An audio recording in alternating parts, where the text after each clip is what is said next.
What's going on, folks? And thank you for tuning in with me to another edition of the True Capitalist Radio broadcast. And, of course, I am your host, the man they call Ghost. And once again, folks, I want to thank you very much for tuning in with me on this Baller Friday edition of the True Capitalist Radio broadcast. This is episode number 591. Episode 591. This is January. Jesus Christ, it's July. I'm wanting to celebrate Christmas in July, for Christ's sake. It is July 13, 2018. That is correct. It is Friday the 13th, folks. Friday the 13th, so hopefully that, this day doesn't give you any bad juju or anything of that nature. This is the day in which the Knights of Templar were betrayed by the monarchs, and, we don't want to go into all that esoteric stuff. But anyway, before we get into anything else, I'd like to ask everybody, please, spread this show link around like wildfire, all right? Throughout the internets and throughout the world.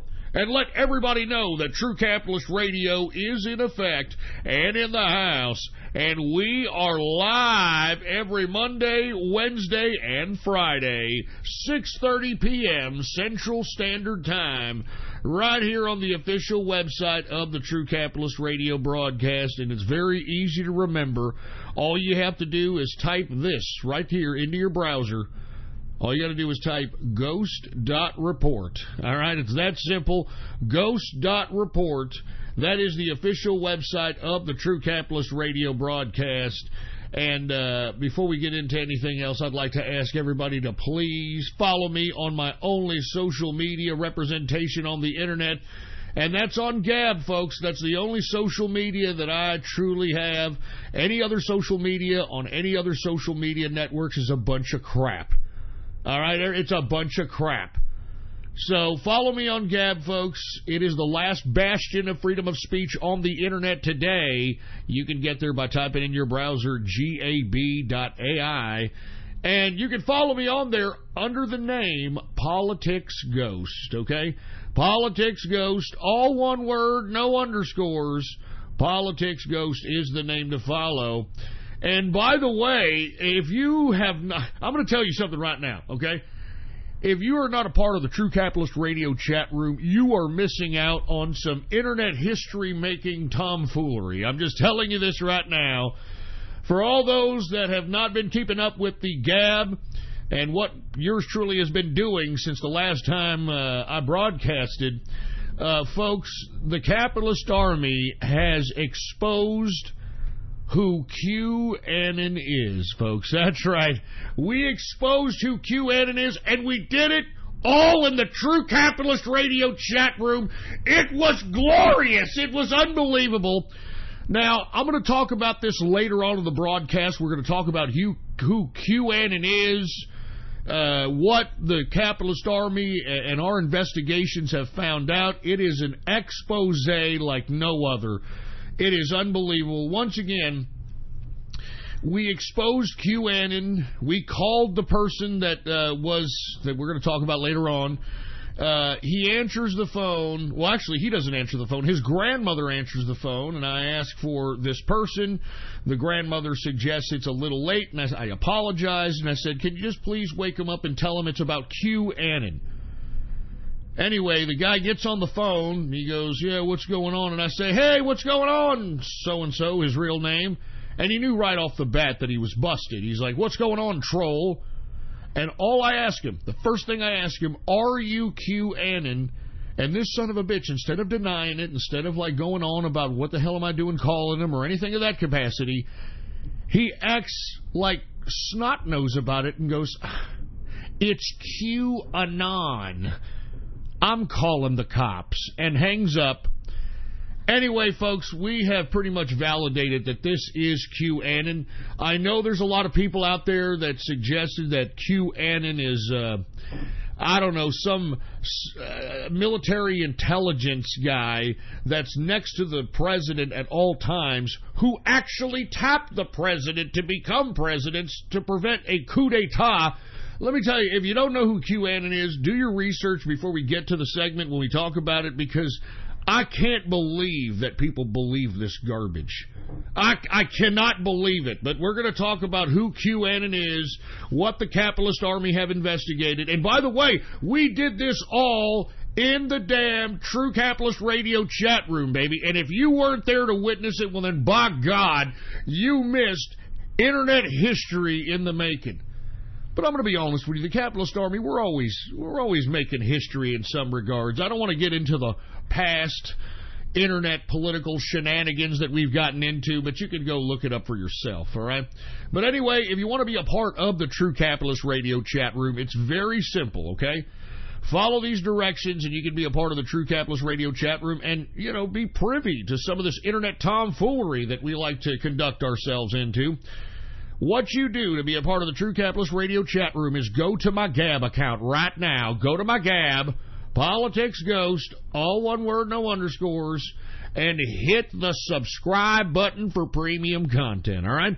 Hit the subscribe button for premium content, and once you do, private message me on Gab and let me know your Discord chat name so I can give you a private invitation to the True Capitalist Radio chat room, and you can be privy to some of this tomfoolery, all right? You can be privy to this stuff. It was glorious, for Christ's sake. But anyway, folks, before I get into QAnon exposés and any of the other news, before I get to the financial news, I want to talk about an interesting subject on this Baller Friday. I don't know if you're familiar with this story. It's been going around the internets. The True Capitalist Radio chat room and the Inner Circle are making all kinds of memes. Unfortunately, remember, you know, there's a lot of kebab people. Kebab. Not kebabs, macabre. There's a lot of macabre people that, you know, like to make memes out of stuff. It's the internet. It's a joke. It's all for fun. Nobody's meaning anything by it.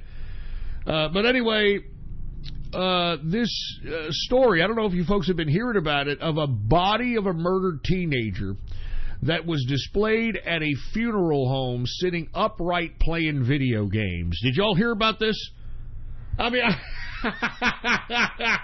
I shouldn't be laughing because it's macabre, but I mean, you can't make this shit up. You can't make it up, folks, okay? Now, I'm going to read you this story.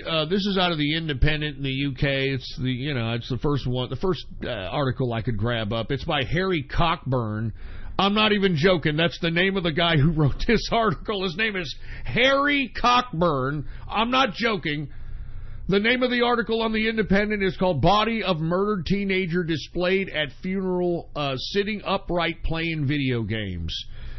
And once again, the story is by Harry Cockburn. Now, I'm going to read you a little bit of this because I want you to get a grasp of what the hell is going on at this funeral, okay? The family of an avid gamer, quote-unquote, who was murdered in New Orleans, displayed his body sitting upright in a chair with a PlayStation controller in his hands, snacks at his side, wearing his favorite basketball jersey and flip-flops in a unique memorial service. What? Wait. I'm not kidding, okay? I know you're probably taking a triple take at, you know, whatever listening device that you're listening to this broadcast from. Let me continue. Renard Matthews, 18 years old, was shot dead while he was out walking his dog 2 weeks ago. Oh, that sucks. His family said that they wanted him to be surrounded by the things he loved for his final send-off. Now, first of all, the tragedy of this kid dying is bad enough. 18-year-old kid shot dead while walking his dog. I mean, that's a pretty bad tragedy. But the reason I'm bringing up this, and obviously, folks, these are African-American or black people that are conducting this type of funeral. What I don't understand is you got an 18-year-old kid, very tragic, goes out, walks his dog, gets killed, shot. And you know what's really macabre? Not the fact that I'm laughing at this, not the fact that the Inner Circle of the True Capitalist Radio chat room are making memes about this. What's really macabre, folks, is the family that thought that this kind of a funeral was suitable or even concocted out of a mind of a mother or a father or a family. I mean, whoever concocted this idea, I think is the most unbelievably disgusting, macabre thing I've ever heard in my life. Now, the reason I bring this up, folks, is because we have a lot of discussions on this broadcast about the so-called white privilege, and we've talked about how it's not about white privilege. Whenever you see minority groups talking about white privilege, they don't understand what that means. It's not anything to do with privilege. It's how one sees family values. And because most white folks are Christians, most white folks are family-oriented folks, most white folks, it's just based on the numbers, raise their children and leave their children with something, White folks always leave their children with property, with money, with a college fund, with an inheritance, with an insurance policy, something. And this has nothing to do with white privilege. It has everything to do on how one sees their children. This is a family values issue. That's what I've always debated on this broadcast. I mean, I've talked about how you compare the family values of your average white family and compare it to your average black family. Your average black family, folks, is broken. Your average black man or black teenager or black adolescent is being raised by a single mother. And I hate to be stereotypical, but I just want to reinforce this. I mean, you all know the stereotypical black woman. You get confrontational with them, all of a sudden they go oh, you motherfucker, no you didn't, oh no, motherfucker, and then all of a sudden they start throwing a ruckus, they get violent. I mean, I'm not saying all black women are like this, because once again, I mean, obviously there are exceptions to the rule, but like I've always said, a group is defined by its majority. And if you still think what I'm saying is a little bit, I don't know, prejudging or prejudice when it comes to black women, I ask you this: would you sit there and argue with a black woman with the risk of them becoming, on a propensity level, violent, loud, obnoxious? Or would you just say, all right, whatever, and walk away? I'm sure 9 times out of 10 of regular, average, everyday Americans, they want to walk away. And you see, and I'm talking about black women, know this. That's why many black women, their first defense mechanism is to act loud and act obnoxious, potentially violent. And who's looking at these black women act a fool? Who's looking at these black women getting loud and violent and actually watching people not wanting to have anything to do with them? I mean, I just posed the question to you right now. Would you want to be in a confrontation with a black woman? And I guarantee 9 times out of 10, you would say no. You would want to just walk away, as opposed to sitting there arguing and escalating it into an obnoxious scene or a potentially violent situation. And as I stated, I mean, who is watching these women do this? It's the black boys, the black children, the black males that are watching their black mothers act a fool, and that's what they're witnessing is a defense mechanism when it comes to life. Now, the reason I'm bringing this up, and the reason that I am suggesting that there is no such thing as white privilege, that it's based upon family values and how one views their children. Now, listen, and the reason I'm being a little bit racial in presenting the family perspective of different minority groups is because this is where the root perception of white privilege comes from. It comes from the fact that most white children, not all, because listen, there's a lot of white people in America, okay? I mean, a good almost, I would say 45% of them are on welfare. But remember, they're the majority demographic in the country. And, they don't ever talk about the poor white folk living in, white trailer parks. And they don't talk about the poor white folks living in, ranch houses. And, they don't talk about that. But what they do talk about is they talk about the white privilege. And I'm trying to debunk white privilege because there's no such thing. It's whether your family values are consistent with not only loving and nurturing and properly raising a child, but building some kind of a nest egg to bequeath to your child, giving your child some inheritance. So right off the bat, right when they're in everyday life, they are already set up because their families cared enough about their offspring to leave them what it is that they wanted to leave them. That is not a privilege. That is the hard work and dedication of the parents that left that child, whatever it is they left that child. There is no privilege to that. It's family values. And you see, I just talked about how black women, they tend to, whenever they're confronted, whenever they're in a confrontational situation, they get into, the proverbial, oh, motherfucker, no, you didn't. And everyone out there that's listening, you're already thinking in your head, would I want to get into a confrontation with a black woman? Of course you wouldn't. That's their prime modus operandi defense mechanism, is to just get loud, obnoxious, and violent. And meanwhile, their offspring, their black males, are watching this and using this and remembering this. And hence, I think that there is a direct correlation with black women raising black male children and not only ending up in prison, but ending up dead.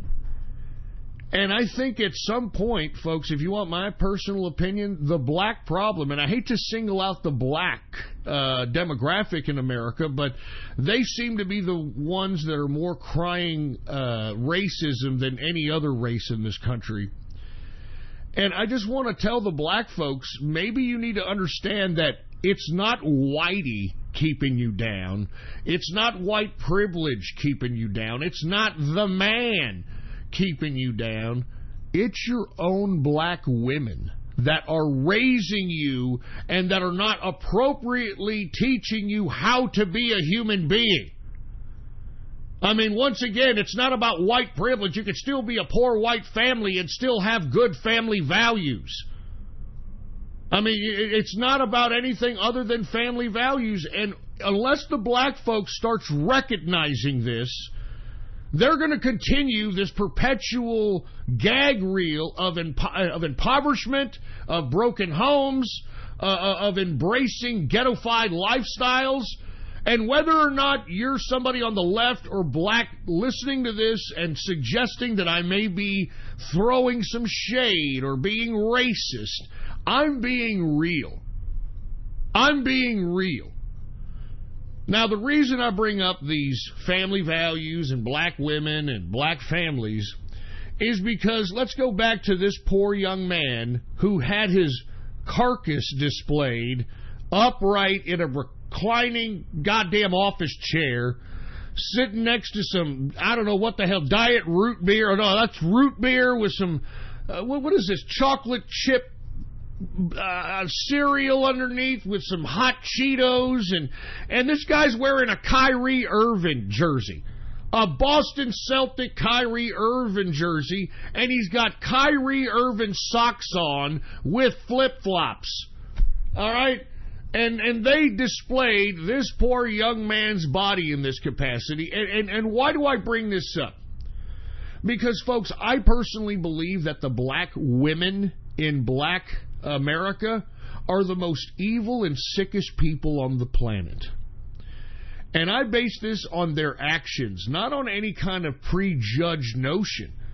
I want you all to know that the most abortions that have taken place in this country have taken place with black women.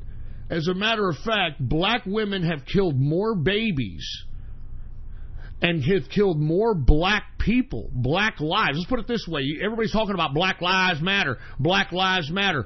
Black women with abortion have killed more black lives since 1973, since Roe versus Wade, have killed more black lives than every other method of killing black people combined.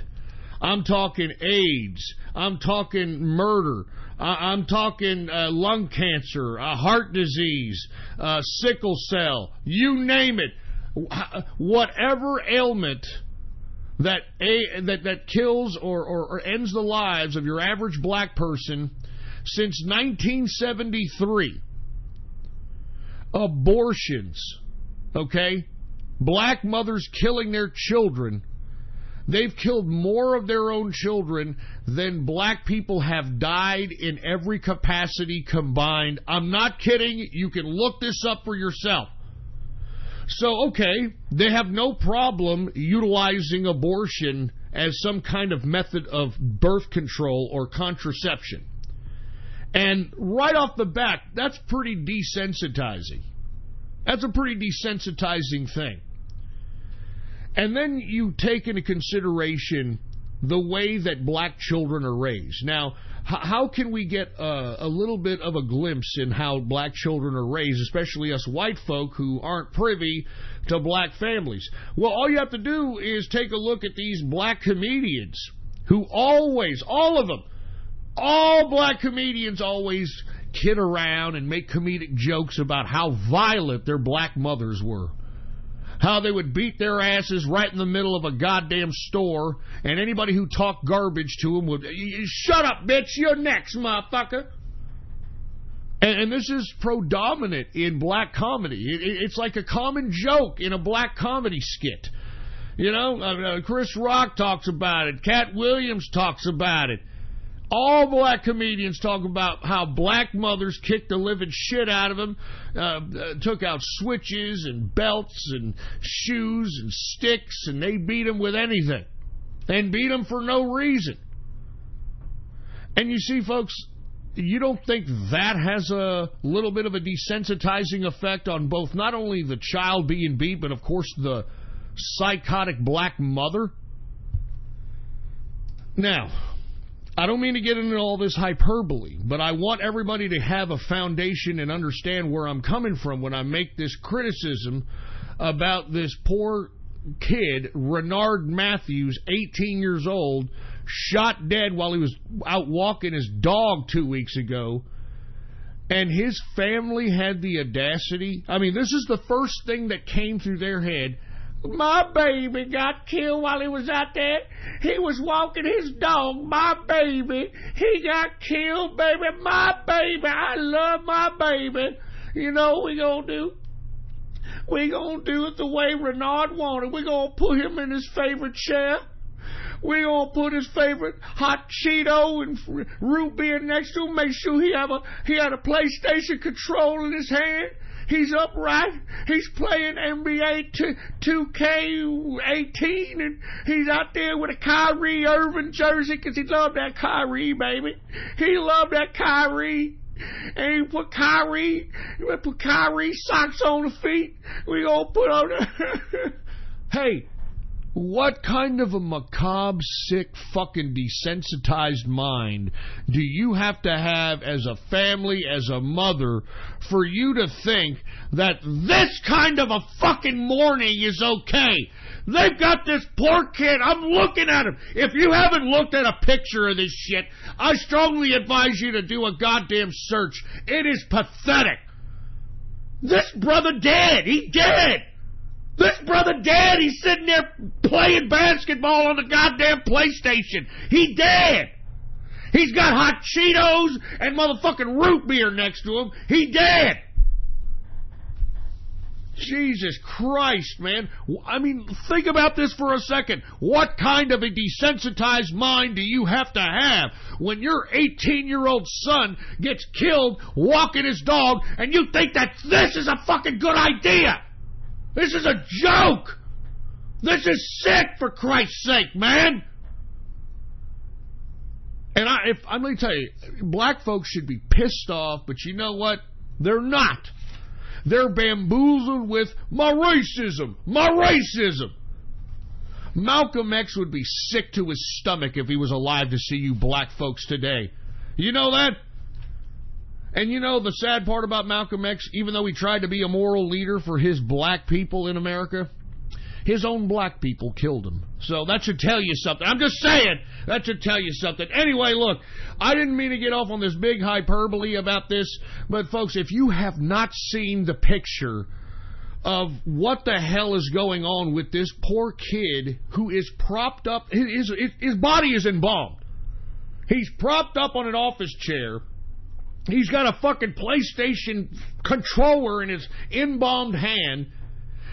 He's got like a little, I don't know, a little, I guess a coffee table next to him. I don't know, a little stool. I don't know what the fuck it is, but it's holding his root beer and it's holding his hot Cheetos. And underneath it, it's got like chocolate chip cereal. He's wearing a Kyrie jersey uniform. Kyrie Irving jersey from the Celtics. He's got Kyrie socks on with, I mean, this is just unbelievable, man. I mean, if my son died at 18 years old, the last thing I'd be thinking about is, man, remember when my baby used to play in a video game there with a Kyrie Irving? He always loved Kyrie. I mean, this is how desensitized black people are getting. And listen, this is very sad. You black folks should be a little concerned that this is how desensitized you are when it comes to death, and not only death, but death of people that you supposedly love around you. I mean, you black people need to do some soul searching. This is unbelievable, and I can't believe that, well, I guess I can believe it, but I hope that the black folks that are listening in understand that the last thing right now in modern day America that you should be worried about is racism. What you need to be worrying about is your own ignorance destroying your community. And why do I say your ignorance?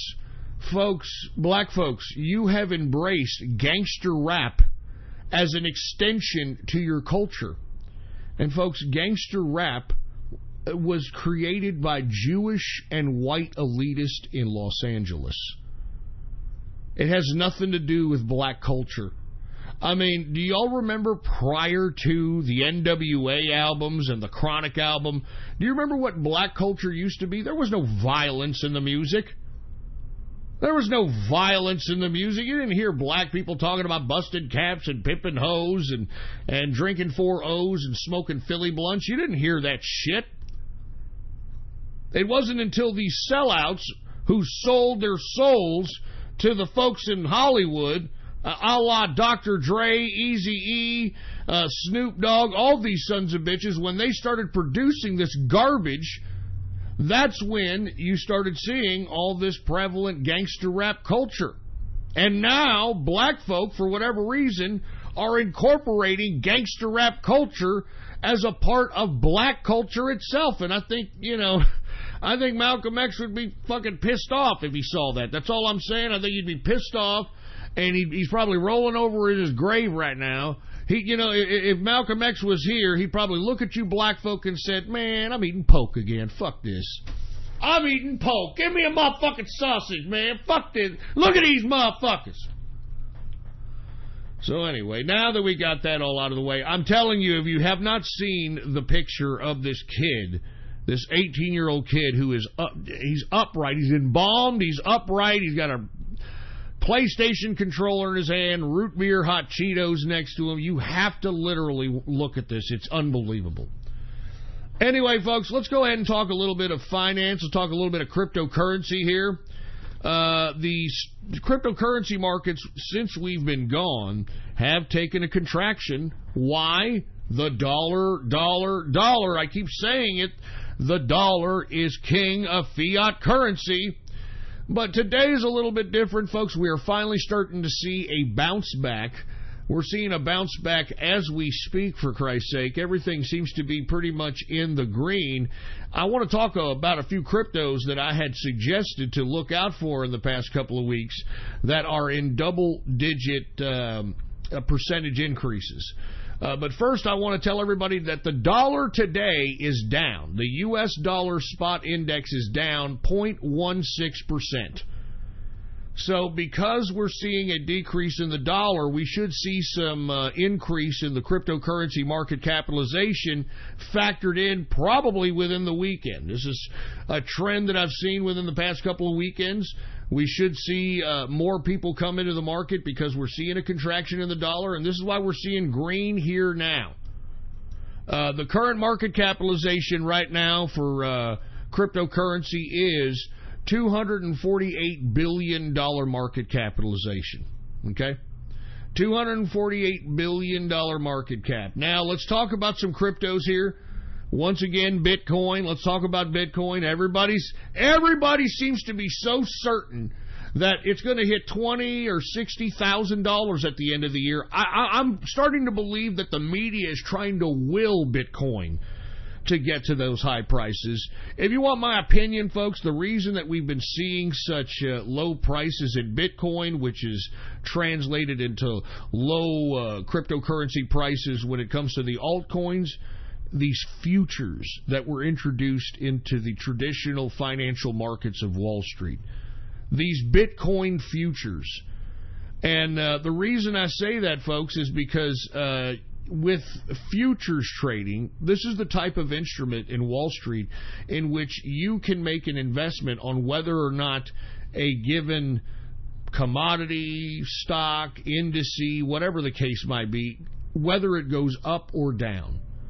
And because there are now Bitcoin futures as a financial instrument in Wall Street, you have a lot of folks buying into the fact that Bitcoin is going to go down in price. And because cryptocurrency is mostly an unregulated industry, it's very easy for folks that are holding Bitcoin to sell Bitcoin to bring that price down. And I think that's why we haven't seen that much of a bump in Bitcoin, because we have a lot of futures traders in Wall Street that have a financial incentive to make sure that this damn thing is down. Now, they're going to bring it back up. And I think that all this media hype that I'm hearing from all these so-called experts, when they're talking about Bitcoin up to 60 grand, Bitcoin will be 80 grand by the end of the year, all this crap, I personally believe that the media is trying to will Bitcoin back in.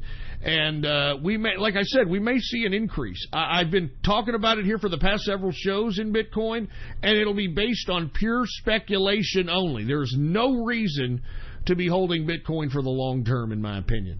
I think we're going to see one more big increase. People are going to cash out. Hopefully it'd be one of y'all folks that are listening. And I think that's it for Bitcoin after this next run. But let's get to Bitcoin here. BTC is the symbol. Current market capitalization for Bitcoin is $106 billion market cap. The circulating supply is 17.1 million in circulation. In the past 24 hours, Bitcoin has gone up 0.41% increase in the 24-hour period. Current price for Bitcoin, symbol BTC, $6,236.17 per Bitcoin. Let's get to Ethereum, ETH. Once again, folks, we may see another increase in ETH. There's a lot of reasons for this, aside from the fact that this is the second known cryptocurrency on the top of mind when it comes to most cryptocurrency investors. The second paired crypto when it comes to exchanges, cryptocurrency exchanges. It's the first kid on the blockchain when it comes to smart contract technology. But there are a lot of coins using the ERC20 token, which is Ethereum's base token, that are really making some waves out here. We're going to talk about a few of them here in a second. And I think that within itself could also keep up the price on Ethereum, because you got some, QRC20 tokens, that's ERC. ERC20 is the Ethereum-based token. ERC20. And there's a lot of ERC20 tokens right now that are taking off, and I think that's what's going to fluff up the price of ETH here for at least the next year or so. So, I'm calling for at least a safe play. I'm not necessarily a buy or bullish on Ethereum, but it is a safe play. because of the ERC20 tokens that extend beyond Ethereum being popular and actually doing shit. And we're going to talk about a few of them. Let's get to Ethereum, ETH. Current market capitalization is $43 billion market cap.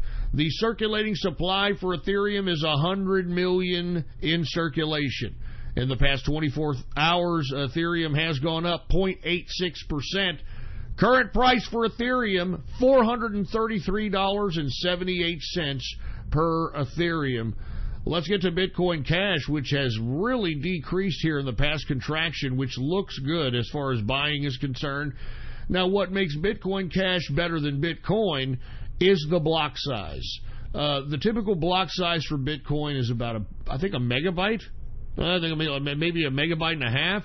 Bitcoin Cash's block size is as big as 32 megabytes, which means that it can process, I believe, 230-something transactions a second, which makes the transaction speed very, very rapid. And as a result, the Bitcoin Cash transaction fee is not that expensive. As a matter of fact, it's pretty cheap, considering that you have this high, fast transaction speed when it comes to Bitcoin Cash. As I stated, it's a decent looker when it comes to an alternative to fiat. I like when these prices of Bitcoin Cash are at this low because we don't want a real high Bitcoin Cash price. This Bitcoin Cash could be an alternative to fiat so long as it's under around $3,500. If it goes over $3,500, forget about it. We're in Bitcoin territory, over speculation, and it's, and I hate to say it, over speculation can ruin a coin. It can ruin a coin. I think that's what's happening to Bitcoin. It'll happen to Bitcoin Cash if it gets over 3,500, etc. Because when it comes to currencies, you want something that's somewhat stable.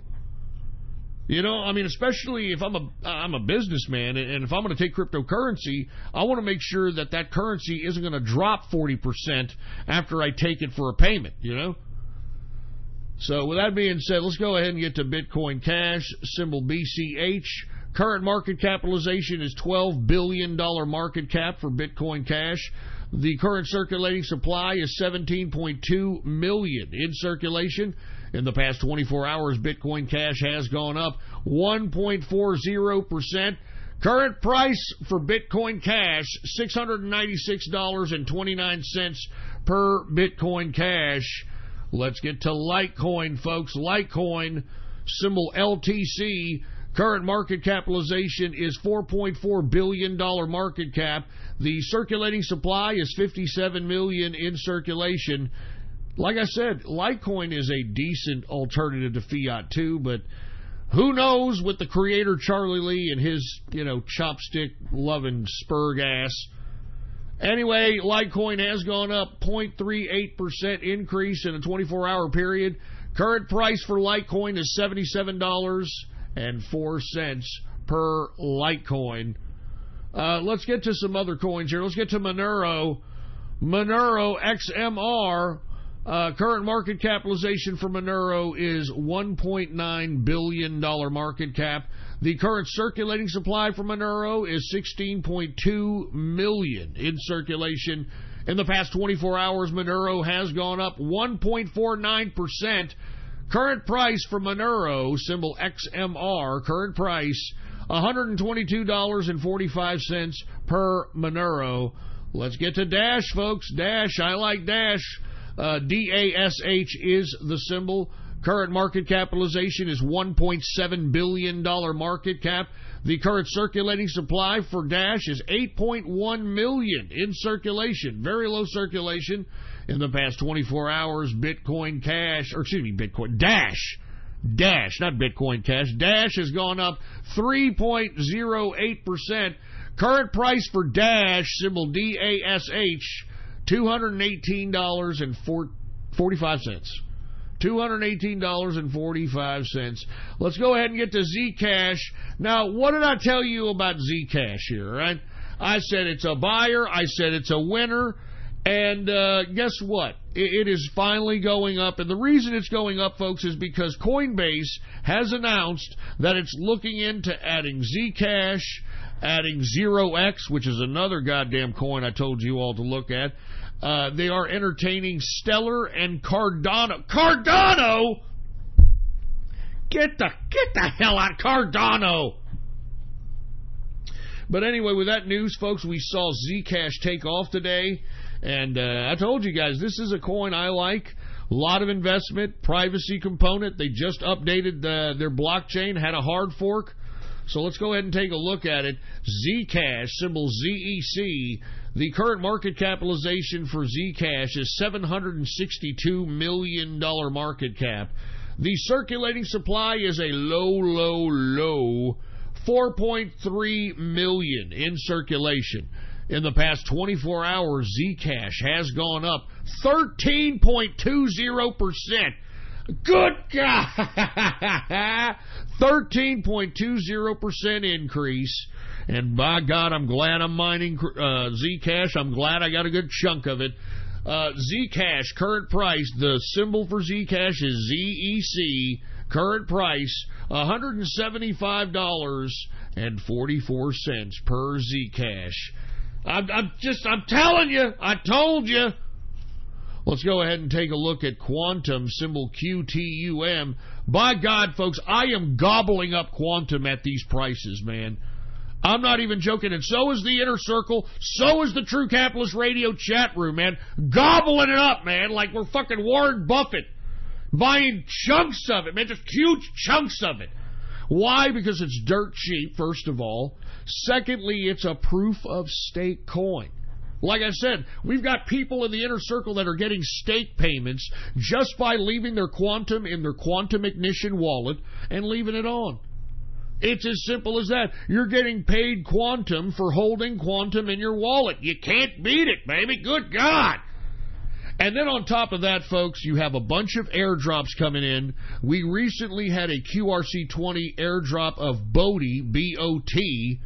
All right, you got 4 Bodhi for every 100 Quantum you were holding in your wallet. So, I mean, I'm just saying, man, this is the coin of the future, all right? Look into it for yourself. I'm not hyping this son of a bitch, man. I mean, they put a node in space. They're expanding their nodes to 50,000 here in the next year and a half. It is going to be the biggest coin with the most amount of nodes in the world. 50,000. I think currently, what is it? I think Bitcoin has about 10,000. I think Ethereum has about 13,000 nodes. So this is going to be a coin of the future, and I strongly advise everybody to entertain this for a long-term investment. The Capitalist Army, the True Capitalist Radio, chat room, the Inner Circle, we're all doing it, baby. There's a lot of people in the 500 club. That means 500 Quantum or more. And listen, folks, right now we're at a very cheap price for QTUM. The highest that it's ever gone is 103? $103. $103 it went on January 6th, 2018. So just imagine, we got a lot of people holding the bag all the way to 103, and I think 103 is just the beginning price. If you take a look at how much Ethereum rose in value, I mean, this is better than Ethereum, folks. I'm telling you, the Quantum coin, it's got its own token, the QRC20 token. It uses smart contract technology, and uses a completely different virtual machine that it created itself, the x86 virtual machine. I'm telling you, man, this is the future. Just watch. Just watch. I'm going to keep gobbling up more QTUM while everybody's out there like, what? Wow. Oh. Anyway, QTUM, market cap right now, $678 million in market capitalization. The current circulating supply is 88 million in circulation. In the past 24 hours, QTUM has gone up 0.37%.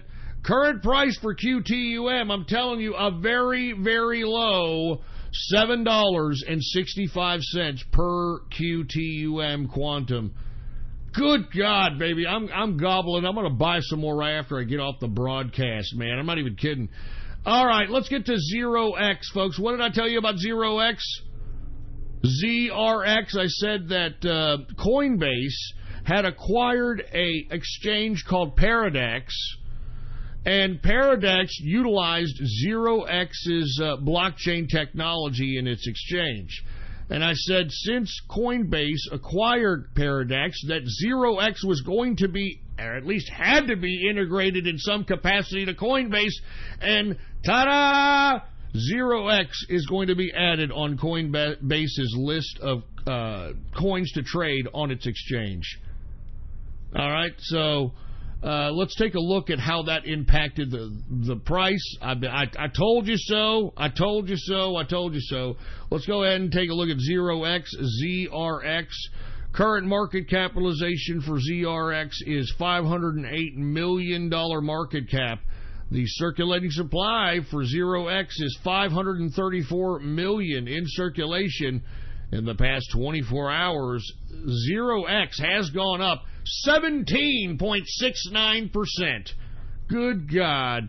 Current price for 0x, ZRX, current price 94 cents, baby. 94 cents. And let me get to another one.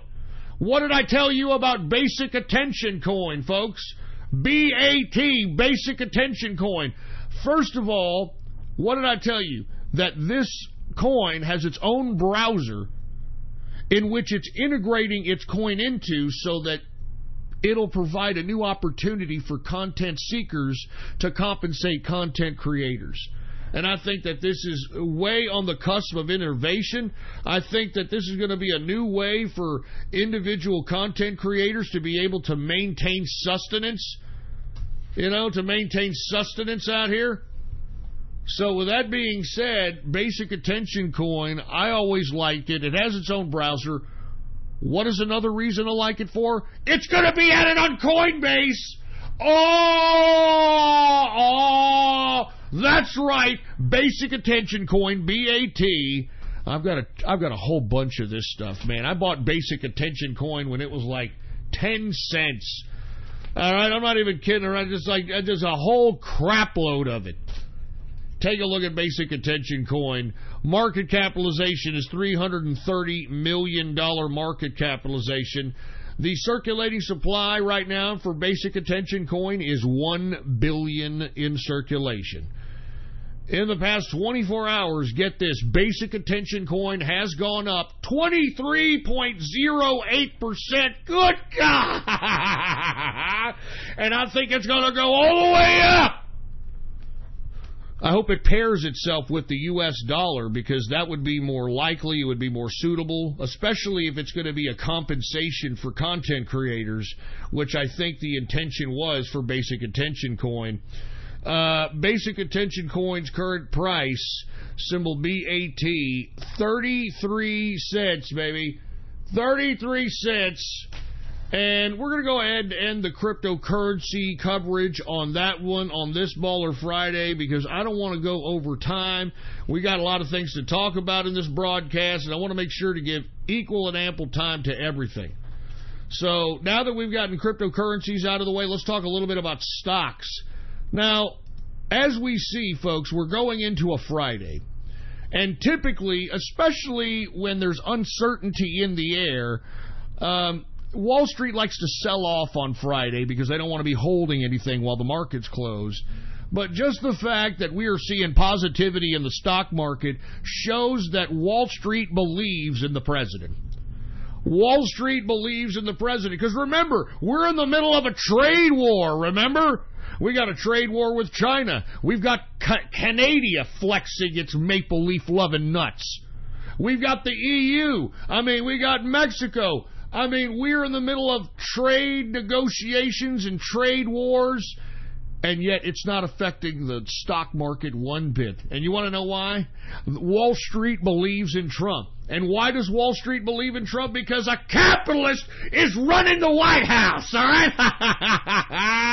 A capitalist. I told you when Donald Trump came into power that this was a capitalist revolution. I told all of you. I told all of you. So with that being said, let's go ahead and take a look at the stock market. Not to mention, I also said pure bullish on the stock market for 2018. And look at what's happening, baby. Look at what's happening. Dow Jones Industrial, let's take a look at it, all right? It is up. Dow Jones Industrials closed on the upside, 94.52 points, a percentage increase of 0.38%, closing out the Dow Jones Industrial at 25,019.41 points for the Dow Jones Industrial. Let's take a look at the S&P 500. The S&P is up 3.02 points, a percentage increase of 0.11%, closing out the S&P at 2,801.31 points for the S&P 500. We've got the NASDAQ. The NASDAQ is also closing on the upside, 2.06 points, a percentage increase of 0.03%, closing out the NASDAQ at 7,825.98 points for the NASDAQ composite. Now let's go ahead and get to some commodities here, folks. Now, we did talk about how the U.S. dollar has gone down a slight. It is down 0.16%. Let's see if that is reflected in the commodities prices. Let's take a look at energy. We talked about it on Wednesday, how the OPEC and Saudi Arabia are deciding to raise their production levels. And I think this is in hopes of preventing Donald Trump from working out a deal with the Russians for some new oil. But let's take a look at the WTI sweet crude prices. They are up a quarter for WTI, a percentage increase of 0.36%, closing WTI sweet crude at $70.58 per barrel of WTI sweet crude. We've got Brent crude up today, 88 cents, a percentage increase of 1.18% increase, current market capitalization, current price of Brent crude oil is $75.33 per barrel of Brent crude oil. You got to forgive me, folks. I want to be honest with you. I'm 10 days without any alcohol, all right? Now, I've been having some unfortunate, horrible side effects from it. I was under the impression that, hey, look, I've been drinking every day for about 10 years. Let me just go ahead and stop and take a break. I didn't realize that getting off of booze is more dangerous than getting off of drugs. And to be completely honest with you, folks, I didn't realize it was so dangerous.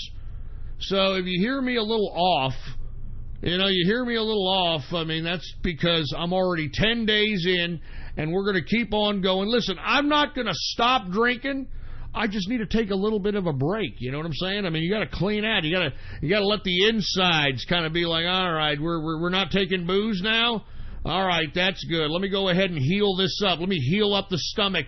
Let the liver kind of heal itself up and repair itself. So, I'm having anxiety attacks and, heart palpitations and, all kinds of stuff. So, bear with me if it sounds like I'm having trouble. Anyway, let's go ahead and get to gasoline, all right? Gasoline futures are up 1.16%. We've got natural gas down today, 1.39%. Heating oil up 0.25%. Let's go ahead and get to the metals, shall we? The metals! Let's get to the goddamn metals, all right? We've got gold down today, $4.80, a percentage decrease of 0.39%, closing out gold at $1,241.80 per troy ounce of gold. Let's go to silver. Silver is down today 14 cents, a percentage decrease of 0.89%, closing out silver at $15.84 per troy ounce of silver. We've got copper unchanged on the day today. We've got platinum. It is down 1.52% on the decrease. Let's go ahead and get to agriculture, shall we? Let's go ahead and get to agriculture. Grains. Corn is down 1.25%. Wheat is up. Man, 2.58% increase for wheat. Oats is up 0.21%. Rough rice is up 0.55%. Soybean is down 1.77%. Soybean oil is down 1.05%. And canola is down 1.56%. Let's get to the soft, shall we? Cocoa. Cocoa is down. Or excuse me, actually it's up, man. The cocoa, the base for chocolate is up. 1.13% increase for cocoa. Coffee is the one that's down. Let me drink my coffee. I'm a fruit ball. Let me drink my coffee. I'm a fruit bowl hipster. Let me have my coffee. Shut up! Coffee is down 1.48%. Sugar is down 1.08%. Orange juice is up 0.72%. We've got cotton down 0.79%. Lumber is up 0.12%. We got rubber up 0.58%. And ethanol is down 0.71%. Let's go ahead and get to livestock, shall we? Live cattle, baby, it is down 0.21%. I wish that was reflected in the goddamn meat markets out here. All right, I mean, all these goddamn grocers know that all us Texans like to go out and barbecue during the summer, so they hike up the goddamn cost of meat. But I'm looking right now at the commodities. Meat is down. Beef is fucking down. Trying to take advantage of Texans who like to have a decent goddamn barbecue every now and then. Anyway, live cattle is down 0.21%. Cattle feeder is also down 0.20%. And lean hog, baby. And once again, I'm going to ask you all one more time to be a part of the ham bone movement. And if you don't know what I'm talking about, well, all you've got to do, whenever you see these fat jelly-ass, back tits sporting, cellulite dripping off their ass and ears, fat jelly-ass jerk nits that are out here waddling around, that are rolling around in their hover-rounds. You know what I'm talking about, rolling around in their damn hover-rounds. Whenever they back up, they do the whole sound. Beep, beep, beep, beep. I'm not asking you to confront them. I'm not asking you to harass them. All I'm asking you to do is just pass by them, all right? Just pass by them. You don't even need to look at them. Just pass by them and say, Hambo. I mean, it's that simple. We got to make America beautiful again. I'm sick of looking at fat asses using hover-rounds to buy more sugar, salt, and fat. I'm sick of it. All you got to do is pass by these sons of bitches. All you got to do is pass by them. Don't look at them. Don't confront them. Just say, you fat, greasy-ass, stinky-smelling, back-tit-sporting ham bone. Come on, man. Please join my hand and let's join the ham bone movement. God damn it. We need to make America beautiful again, for Christ's sake. God damn it. There's too many fat fucks walking around America. Or it may be because I'm in San Antonio, Texas, and that's why we call it San Hambonio, because there's so many fat asses walking around out here in San Hambonio. I mean, I'm serious, man. We got a lot of fat fucks walking around out here in San Antonio that can't even put the fucking fork down for about 5 minutes. And let me take a sip. As a matter of fact, I'm not drinking. I'm drinking water. I'm drinking some, high quality H2O. And we'll be back to alcohol someday, but you got to clean it out, man. You got to be all right. You got to chill out with the booze every now and then. That's some high quality H2O. Anyway, lean hog is up 2.50% on the day, and that, my friends, is the markets for your ass. All right.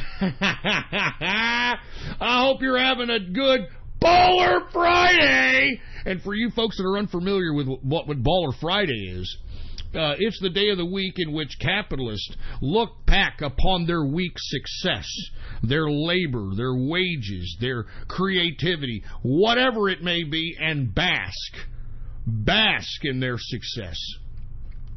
That's what Baller Friday is about. Happy Baller Friday to all the capitalists throughout the world. Anyway, folks, we are now in the second hour of the True Capitalist Radio broadcast. And, of course, I am your host, the man they call Ghost. And once again, I want to thank you for tuning in with me. Before we get started, I'd like to ask everybody who's listening right now to please spread this show link around like wildfire. If you're listening to my voice, then you're listening to the underground. You're listening to the underground, God damn it! Spread it around! Spread it around! Spread it around like wildfire! It's Friday the 13th, for Christ's sake! Spread it around! And let everybody know that True Capitalist Radio is in effect and in the house. And we are live every Monday, Wednesday, and Friday, 6:30 p.m. Central Standard Texas Time, right here on the official website of the True Capitalist Radio broadcast. And I love being independent now! Ghost.report. That's all you have to type into your browser right now, ghost.report. And by the way, folks, I want to thank a few people once again. We are selling yours truly's autograph. For those that don't know, I am selling an autograph of yours truly. How to purchase it, folks? Let me go ahead and put the video that'll give you instructions on how to purchase it. Now, I know people are thinking this is a little unconventional that I'm using Gab as a means to, sell the merchandise or to sell the autograph in question. But as I've stated, folks, we on the right wing, we're being persecuted. We're being banned. People are trying to come at us. They're trying to stop us. They're trying to prevent us from maintaining any kind of content or monetizing any kind of content. So by all means, take a look at the video that I just posted on my Gab right now.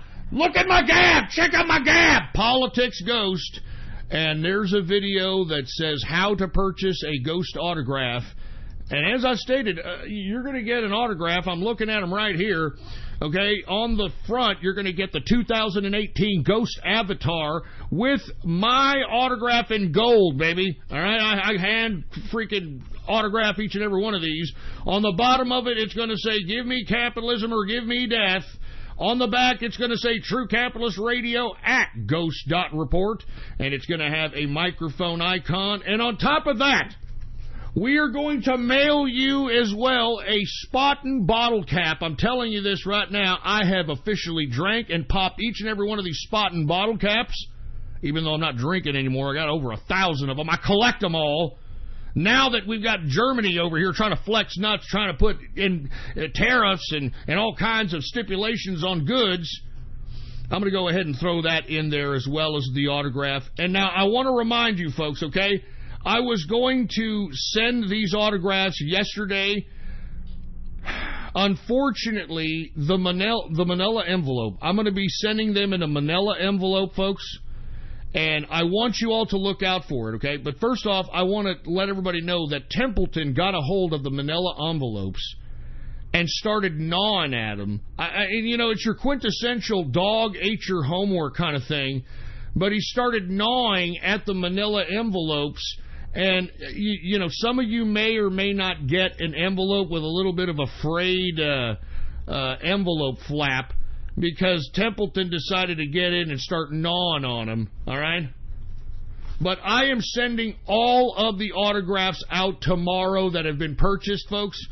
I'm going to be up late tonight and tomorrow, signing them and putting them in the envelopes. And on the manila envelope, because a lot of you folks didn't actually put names, your names on them. So be on the lookout.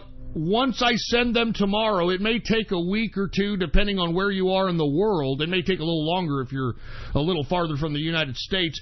It will be sent regular mail, All right, regular mail, be on the lookout. Don't let your mommy or daddy take it and throw it away. I'm going to decorate the manila envelope. We're going to have, it's going to have like a USA kind of a stamp on it. It's going to be kind of decorated, a manila envelope that's decorated. So be on the lookout for it. I'm going to send them all out tomorrow. And I do want to give a shout out to a couple of people that have purchased some today, since we've last talked to each other here. I want to give a shout out and props to those that purchased an autograph. I want to say thank you, Capitalist America. Thank you, Las Vegas. Thank you, Andrew 40. I also want to say thank you to Kevin Coe. Kevin Coe, believe it or not, has purchased six autographs. He's a great fan. Thank you very much, man. I know you've been ordering everything that we've ever put out throughout the years. I just want to tell you personally that you are very much appreciated, and thank you very much. Thank everybody. Thank everybody who is purchasing an autograph, because aside from supporting the show, you're also supporting Gab, folks. And I'm actually trying to help Gab a little bit because Gab is just as independent as myself. They've been attempted many times to be taken down. They've been attempted to be sued. They've been called all kinds of nasty things in the media. And to be honest with you, man, I want to be able to give it back. All right? I'm just going to be giving it. I just want to give it back. Somebody just gabbed at me. Why would I want your autograph? Because your mother wants my autograph. All right? Didn't do Jankum. Yeah, didn't do Jankum. That's a fucking troll. Get that asshole out of here. Shut up! Anyway, once again, take a look there. And listen, those autographs are going to be taken down next week. So they're only for a limited time. We're not going to be, selling them forever. Okay? And as a matter of fact, once they're taken down, folks, I'm not going to sell them again. And I think what we're going to do is we're going to introduce a couple more shirts, since everybody likes wearing shirts. I'm going to be honest, I don't really make too much from the shirts itself. I make more money, obviously, from the autographs, but everybody likes shirts. Now, I know that we still have the True Capitalist Radio shirt available, and we do have the Remove Kebab available. I don't know if y'all know that we do have a shirt, Remove Kebab. I don't know if y'all are aware of this. As a matter of fact, let me just go ahead and post it on the Gab account right now so you folks can, just in case you're curious. It's very, very cheap, by the way. I made sure to make sure that this Remove Kebab shirt was very, very cheap because, I think it's like $14.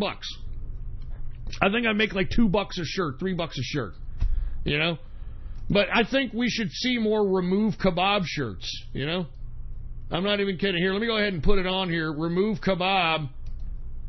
There it is. Go ahead and do it. Let me see if we can get this on the Gab account here, folks.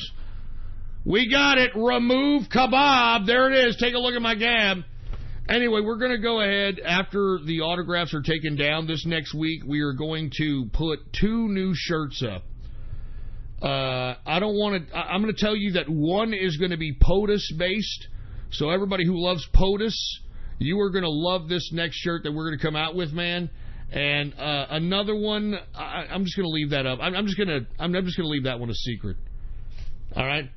Anyway, thank you guys once again, Kevin, man. I appreciate it. I love you, man. Thank you very much for supporting the show all these years. You're very much appreciated, man. Anyway, let's go ahead and move on with the broadcast, shall we? All right. Let's go ahead and talk about the president, since we're, sitting around talking about how we're going to put out a pro-POTUS shirt. Let's go ahead and talk about the greatest president in American history, the modern-day George Washington. I'm talking about none other than Donald Trump, okay? Now, I don't know if you've noticed, but he was just in the UK, and, man, he is rocking the UK with Brexit, man. I'm telling you this right now. Prior to going to the UK, he did an interview with The Sun. The Sun is a UK publication in which he criticized May and criticized the current version of Brexit that she was trying to initiate. And what was funny is that I mean, I've checked and kept up to date with the Brexit deal as often as I can, but ever since Trump criticized her, all right, it seems that Theresa May, I don't know, put more into the Brexit deal. And I want to be honest with you, the joint press conference that her and the president had today had me believing that maybe Theresa May got a decent deal if the EU is going to agree with it. I mean, it pretty much separates England from the EU. No free movement, she said.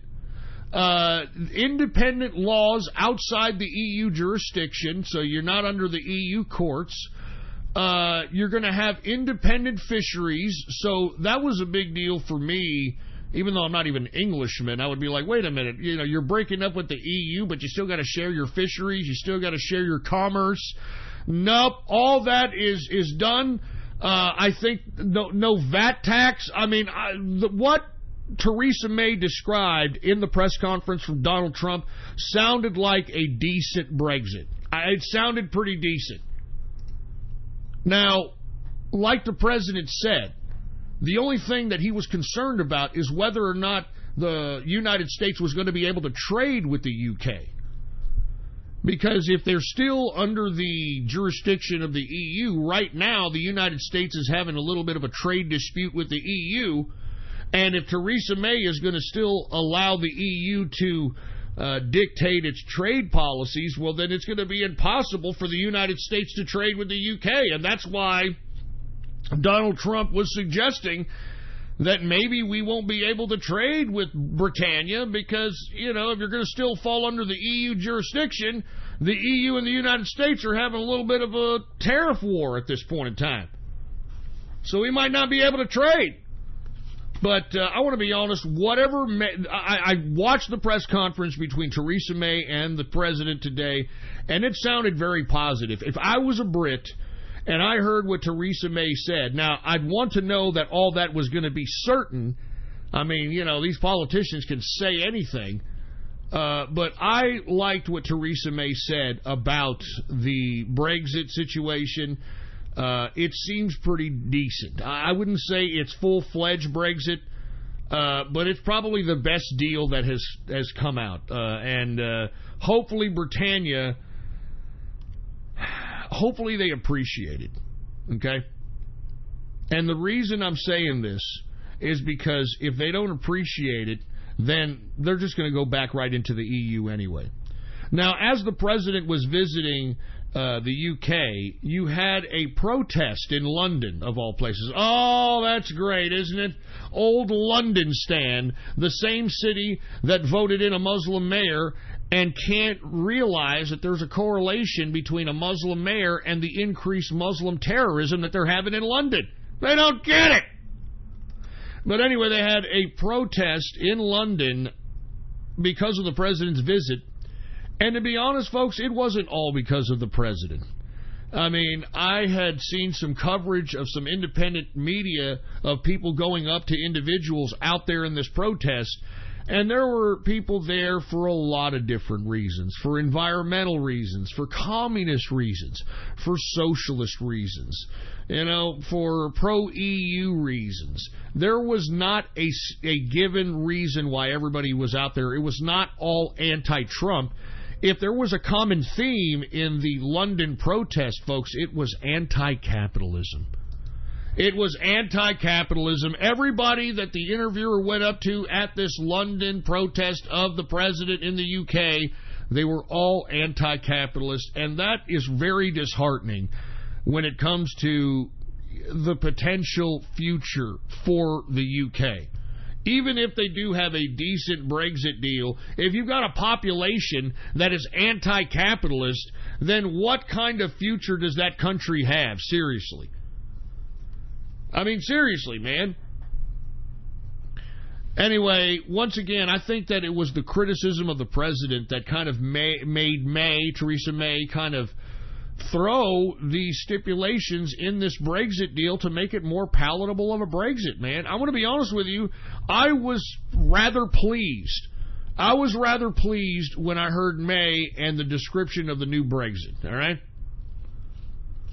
All right, and people are saying the button doesn't show up. Hey, you have to click the actual link to the video. For those that are trying to purchase the autograph, click the actual link to the video. Don't just view the video on the post.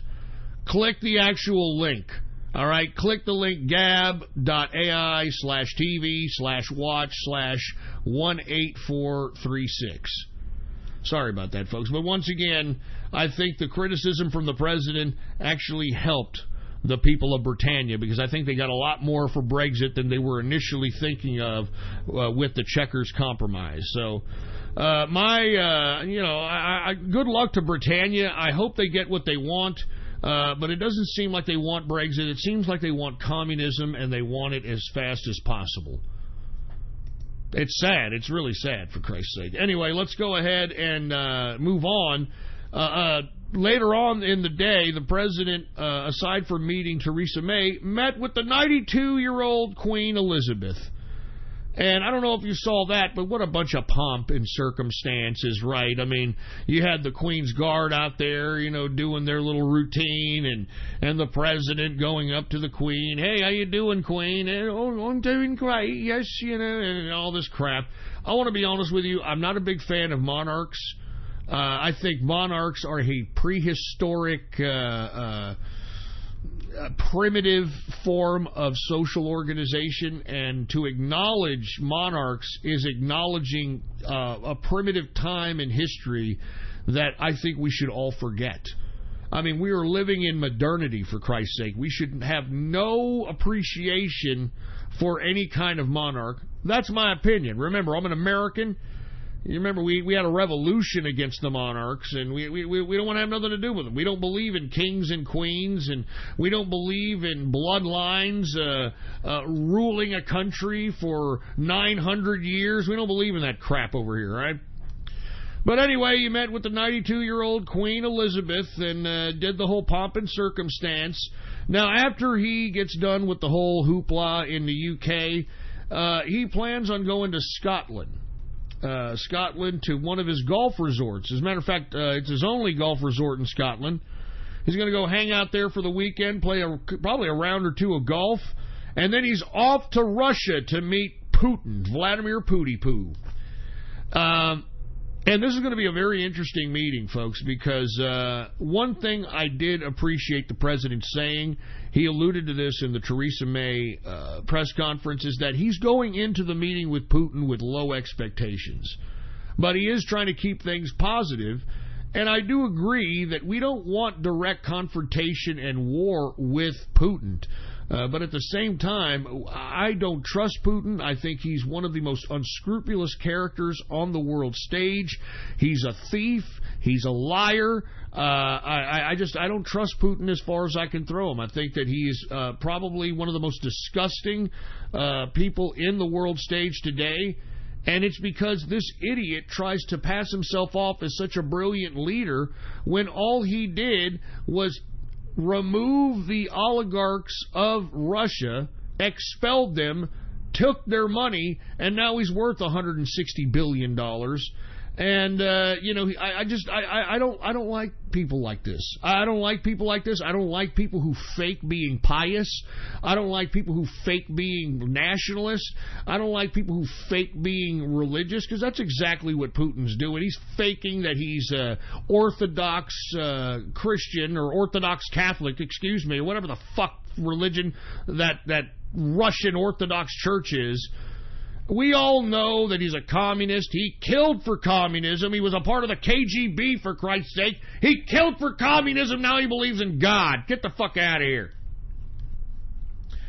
But anyway, once again, after the weekend of golf in Scotland, which probably the president needs after going through the NATO summit and then meeting with Theresa May and the Queen, he's going to meet with Putin on Monday. And they're going to talk about a lot of different things. Obviously, they're going to talk about the Crimea situation. They're going to talk a little bit about Iran, Syria.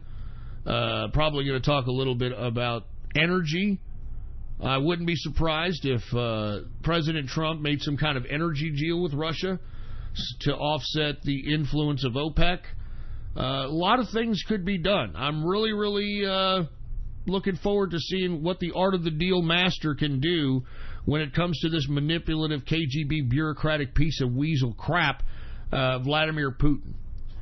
And I think the president should have the right to go out there and be able to negotiate, talk. If things go right, fine. If they don't, they don't. I mean, that's how the art of the deal works.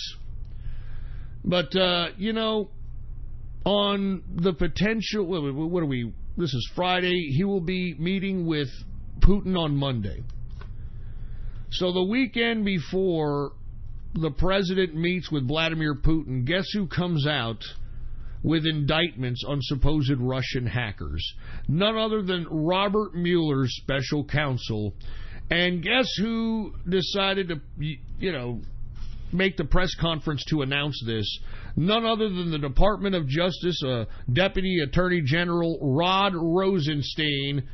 Yep, Rod Rosenstein came out, and listen, I don't think this is an accident that the DOJ and Robert Mueller's investigation put out these 12 indictments for Russian hacking of Democrats in 2016, supposedly. And, I find this rather bizarre, because Robert Mueller is claiming in these indictments that these 12 Russians were in charge of DC Leaks, y'all remember DC Leaks, and Guccifer 2.0, and that these 12 hackers, some of them would obtain the information, the others would distribute the information. Now, what I don't understand is, how the hell does the FBI and the DOJ know that these supposed Russian hackers were the ones that hacked the Democrats in 2016? Because don't we remember, folks, that when the Democrats got their emails supposedly hacked and released, didn't y'all remember that the FBI wanted to investigate the Democrat Party servers, and the Democrats refused to have the FBI investigate their servers? Do y'all remember this? If y'all don't remember it, well, then Google it up. Google up DNC refuses FBI servers 2016, okay? The Democrats refused to allow the FBI into their servers. So what did the Democrats do? They sent their servers to their own independent computer analysts, and whatever their findings were, which obviously is this supposed 12 Russian hackers that are being indicted today, is what this independent computer analyst company found. Once again, I mean, this is very complicated, but you need to understand. These 12 indictments that are come out from Robert Mueller's special counsel that were announced today by Rod Rosenstein, okay? The basis of these indictments are the Democrats being hacked in 2016. But how do the DOJ and the FBI know that it was Russian hackers when it wasn't even their computer forensic guys that even investigated the Democrat server to begin with? I repeat, the Democrats refused. They absolutely refused to allow the FBI to investigate their servers. They sent their servers to their own investigative people, and whatever their findings were, they forwarded those findings to the FBI. And, folks, in my opinion, I think that's what this indictment is all about. It's based upon the findings of whatever independent computer forensic people that the Democrats hired. This is who they implicated in the Democrats' hack.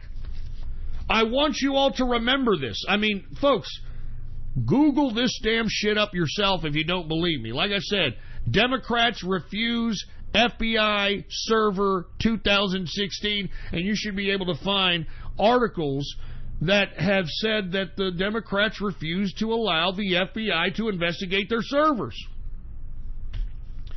So, I want to be completely honest with you folks. I think that the announcement by Rod Rosenstein today indicting 12 Russians with hacking the Democrats in 2016 is pure crap.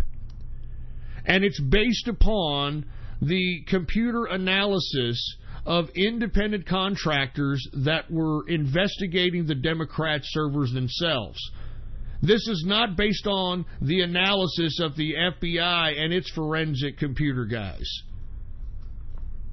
And by the way, even though they indicted these 12 Russians, what were they going to go get them? This was pure theatrics. This was to take away the attention from not only the Peter Strzok theatrics, and we're going to talk about that later, Peter Strzok's testimony in a joint session in front of the House Judiciary and Oversight Committees, but this is also to throw a bone right before the president is about to meet with Vladimir Putin. I mean, this is unbelievable. These are sick political games here. Sick-ass political games. And why the Democrats are allowed to get away with this is very easy, folks. They're the ones who co-opted and politically weaponized the Department of Justice and the FBI at the highest levels.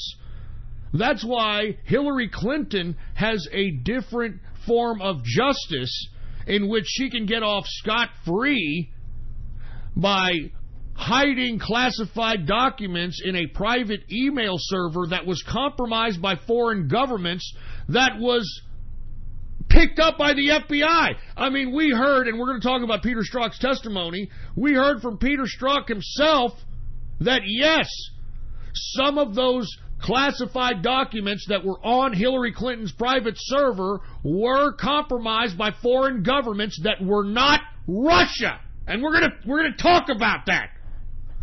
Where is the justice for Hillary Clinton? I mean, this woman should be in jail. The reason she's not in jail, folks, is because, as I stated, even going back to March 2016 when I came back and did this broadcast, this woman knows where the bodies are buried.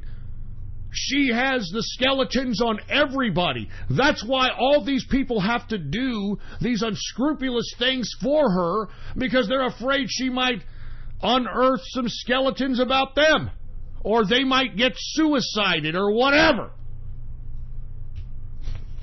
So once again, I just want to reiterate that this DOJ announcement by Rod Rosenstein indicting 12 Russian hackers, and that's another thing. I mean, this government is making Russia and Russia hackers look like supermen. I'm not kidding. They're making Russian hackers look like, the overlords of the internet. They are not. They are absolutely not, for Christ's sake, but you couldn't tell by our media. I mean, the term Russian hackers is getting so goddamn scary. You tell that to anybody, people are going to go, oh, Russian hackers? Russian hackers? Russian hackers? 12 Russian hackers indicted for hacking the 2016 Democrats. Folks, this is all for show. None of these 12 indictments are ever going to culminate in any arrests. This is all bullshit. And not to mention, if they're basing this hacking information, the hacking evidence based upon the Democrats and their third-party computer forensic people, then this is another gross attempt at abusing justice. Because how the hell are you going to pretend to indict 12 Russians that some third party told the FBI were the culprits? The FBI didn't investigate the goddamn hacked DNC servers. Don't you understand that, folks? The DNC, the Democrats, refused to allow the FBI to investigate. So how does the DOJ, how does fucking Robert Mueller, how does the FBI know that 12 Russian hackers hacked the Democrats in 2016? It's crap. It's fake news. It's bullshit. It's corruption. It's criminal. It's the swamp. It's the Washington, D.C. deep state fucking swamp. And that's why those of us that are politically and economically and socially aware, we cannot stop being political. Do you understand? We have a responsibility to be political because this government is made for the people and by the people, man. This is why we have to take politics serious. This is why. Because we have unelected bureaucrats that'll pull these bureaucratic games and pull the wool over our eyes with nothing more than bureaucratic hyperbole and legalese. And we can't allow them to do that. We need to demand justice. We need to demand justice, and we need to demand that no one is above the law. No one is above the goddamn law. Makes me sick, man. Makes me fucking sick. And especially, let's go ahead and talk about above the law. Since we're talking about above the law, let's talk a little bit about above the law. Let's talk about Peter Strzok. That's right, Peter Strzok, the FBI super agent that was going to save the country from Trump. Oh, I'm going to save the country from Trump. Let me tell you something about Peter Strzok. What a fucking asshole. All right? I'm not kidding around. What a arrogant, smug, pompous jerk-ass who believes he's above the law. That was Peter Strzok's testimony yesterday. Had a little smirk on his face. Had his little smug attitude, thinking he was above the law. And folks, the reason he thinks he's above the law is because, let's be honest, he's the FBI. Not only is he the FBI, he is the head of counterintelligence at the FBI. Not to mention, he was the lead investigator on both the Hillary Clinton email scandal and the Russia-Trump investigations. This asshole, Peter Strzok, Mr. Anti-Trump, Mr. I will save the world asshole, was in charge of both of these investigations. And this asshole had the audacity to just go into Congress and claim that he had no bias. Can you believe this garbage? And you know what's even more disgusting? The Democrats. In this joint session of the House Judiciary and Oversight Committee, these Democrats proved that they were trying to hide something. This is what I've always said about the Democrats. They're trying to hide their criminality in relation to all this conspiracy in an attempt to remove Trump. They're trying to remove their liability when it comes to weaponizing the FBI and the DOJ. And you want to know how scared they are before the truth comes out that the Democrats weaponized the highest levels of the judicial branch? They're trying to stop it at every level. I'm going to go ahead and play a clip right now, folks, of the Democrats. For the first 10 minutes, okay? This was during the questioning of the first Republican, of the first person on Congress to question Peter Strzok, Trey Gowdy. Trey Gowdy was asking him how many documents he transferred from Bruce Ohr between a certain date and a certain date. And Peter Strzok, right off the bat, was trying to use his little pompous, I can't say that because it'll jeopardize an ongoing investigation. I've been advised by my FBI legal team that I can't talk about that. And I'm going to smile in your face doing it because I'm Peter Strzok. I'm above the law.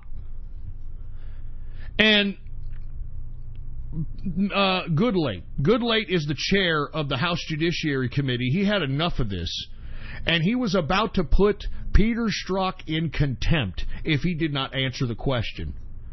And while he was attempting to advise Peter Strzok that if he didn't answer the question, he would be put in contempt, the Democrats tried to obstruct in every capacity possible to stop Peter Strzok from saying anything.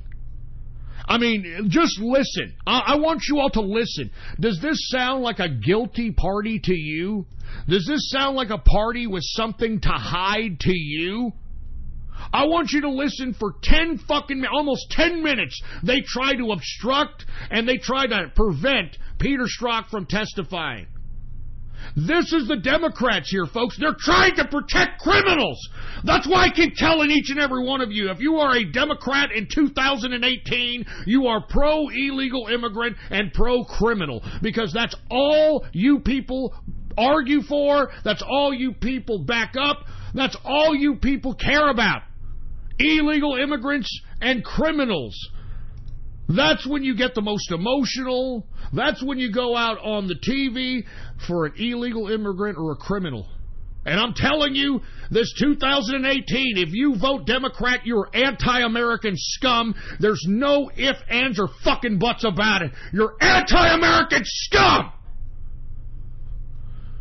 If you vote Democrat, I'm serious, you're anti-American scum. Now, once again, I want you to listen. This was during the Peter Strzok testimony at the very beginning, when Trey Gowdy, who was the first to question him, was asking him about the number of documents that he had transferred from, I believe it was Bruce Orr's office, from a given time to a given time. And, of course, Peter Strzok tried to plead that he couldn't fucking say anything because of this FBI lawyer. And Goodlate, the chair, tried to suggest to them that if he refuses to answer, that he will be brought in contempt. And in the midst of that, you had every Democrat, just listen to these Democrats try to pull excuses out of their ass, trying to pull legalese out of their ass to prevent Peter Strzok from testifying and to stop the testifying itself. This goes to show you these are the only people that the Democrats come out for. Illegal immigrants and criminals. These are anti-American scum. Do you understand that? If you are a Democrat in 2018, you are anti-American scum, and I spit on you fucking people. Puh! I spit on you fucking assholes. You're anti-American trash, and you should be taken out just like trash. God damn it! You make me sick! Anyway, let's listen to the obstruction by the Democrats, pulling out every excuse in the book to prevent Peter Strzok from testifying, all right? Let's go ahead and put that on. Listen carefully. This is the Democratic Party. They are protecting a criminal. They are protecting a criminal. Fucking Peter Strzok belongs in fucking prison, and this guy's smiling like he's above the law. Is there going to be justice? I keep asking, are these fucking people too big to jail? Are they too big to jail? Let's go ahead and take a listen to the obstruction of the Democrats at the beginning of the Peter Strzok testimony. Let's go ahead and listen to it. The gentleman does not have standing to object. There is no point of order. No point of order here. The point of order should be heard. Now, this is Goodlate. Gentleman will state his point of order. Now, this is Nadler, the Democrat. My point of order is that intentionally or otherwise, this demand puts Mr. Strzok in an impossible position. He is still an employee of the FBI, and FBI counsel has instructed him not to answer the question. The gentleman's... If we have a problem with this policy, we should take it up with the FBI, not badger Mr. Strzok. Listen, Nadler. The gentleman's point of order is not well taken. It's right on point. No, it's not. Mr. Strzok, are you objecting to the question? And if so, please state your objection. There's Goodlate. Mr. Chairman, two things. One, I do not believe I am here under subpoena. I believe I am here voluntarily. Second, I will not, based on direction of the FBI fucking to weasel. me, Look at this weasel. Based on that, I will not answer that question. Because it goes You're to a criminal. Matters which are related fucking to the criminal. ongoing investigations being undertaken by the Special Mr. Counsel Strzok, Office. you have not stated a valid legal basis for not responding to a question directed to you by a member of the United States House of Representatives, and you are overruled. Point of order, Mr. Chairman. Here the Democrats go again. Here the Democrats go. Essential to this hearing and to our oversight and information gathering functions with regard to the actions taken and decisions made by the Department of Justice and the Federal Bureau of Investigation in 2016 and 2017. I am specifically directing you to answer the question in response to our subpoena, notwithstanding your objection. Point of order, Mr. Chairman. Mr. Strzok, please be advised that you can either comply with the committee's directive to answer the question or refuse to do so, the latter of which will place you at risk of a contempt citation and potential criminal liability. Point of Do order. you understand that? Point of order, Mr. Chairman. The question is directed to the witness. And I have a point of order before he answers the question. I mean, listen to Point of order is Nadler. not well taken Listen to until- I don't know fucking what the point of Nadler. order is. You can't say it's not well taken. The point Listen of to these order Democrats. is the witness will answer the Listen! question. Mr. Chairman, I raise my point of order, and I insist on it. What is the point of order? The United States Attorney's Manual instructs department personnel not to respond to questions about the existence of an ongoing investigation or comment on its nature or progress. In a Look at letter this. to Congressman John Linder in This 2000, scumbag had referred to this as the fucking Linder letter, the handwritten department made this beforehand. policy This explicitly applicable to Democrat, requests from fat Congress. Quote, Nadler from New York, you're a although piece Congress of has a shit. clearly legitimate interest in determining how the department enforces statutes, congressional inquiries during the pendency of a matter pose an inherent threat. Hey, to look, the this is integrity of the one department's law time they enforcement try to litigation prevent functions. Strzok Unquote. from testifying. Therefore, the question being directed at the witness is out of order. The witness's declination to answer it as against the instructions of the FBI pursuant to FBI policy, which is necessary so as not to allow us to subvert an ongoing criminal investigation. He is right. What a The joke. judge did not answer What the a question. The Shut gentleman up. has not stated a valid I point of will appeal order. the ruling of the chair in that case. Nonetheless, the United States Supreme Court has recognized that it is unquestionably Here's the Goodlake duty of quoting all citizens Supreme Court to cooperate precedent. with the Congress in its efforts to obtain the facts needed for intelligent legislative action. It is their unremitting obligation to respect the dignity of the Congress and its committees and to testify fully with respect to matters within the province of proper investigation. Mr. Chairman, And look, they're going to Mr. continue Chairman, on with we another know, or excuse. we all know Listen to the next that excuse. if we were to ask a question of a witness about a military secret, if we were to ask him, how does the H-bomb work? He could not answer that question. Gentleman This is has- Hey, that is absolute bullshit, Nadler, because I want to, and I want to pause it here. That's bullshit because there was testimony in the 70s about CIA secret weapons, and the congressional committee that was overseeing this particular testimony of the CIA super weapons, they brought them all out. I mean, the heart attack gun was introduced during that. I mean, there were all kinds of weapons introduced during that. I mean, the Congress has oversight, especially the Judiciary Committee has oversight of both the DOJ and the FBI. They are privy to whatever information that they are asking for from both of these entities because they have legislative authority over these people. But, you know, I mean, here you have Jerry Nadler out of New York trying to prevent Peter Strzok from testifying. And the reason that they're preventing him from testifying, folks, is because they knew he was going to act like some pompous jerk, and he was probably going to unearth some things, which he has. He came into the damn testimony claiming that he was not biased, even though every goddamn text message he sent, unless we forget that he was sending these text messages during FBI working hours on FBI cell phones, which I don't understand why that isn't even a offense that hasn't had this idiot fired and revoked of his goddamn security clearance.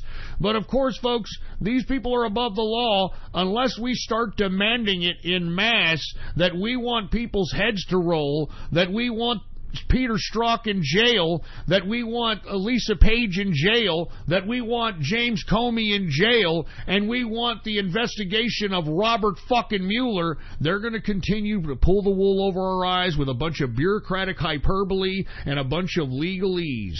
And that's why I keep telling you, we have to be serious about politics. This is a government made for the people and by the people, but if the people fall asleep at the wheel, we're going to continue to just kind of accept this type of swamp-like activity and just call it normal. Anyway, let's go ahead and go back to the obstruction by the Democrats, and I'm telling you, this is all they were good for, folks. They don't care that there was a politically weaponized element of the FBI and the DOJ because it benefited their party. It benefited them. If you want my opinion, they're culprits in this shit. They're culprits in politically weaponizing the DOJ and the FBI. Go ahead, put it back on. Same thing.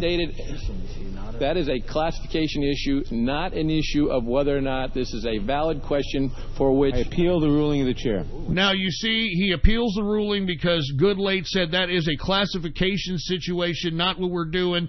Nadler continues to appeal, and then you're going to hear other Democrats appeal in every capacity they possibly can to prevent Peter Strzok from testifying.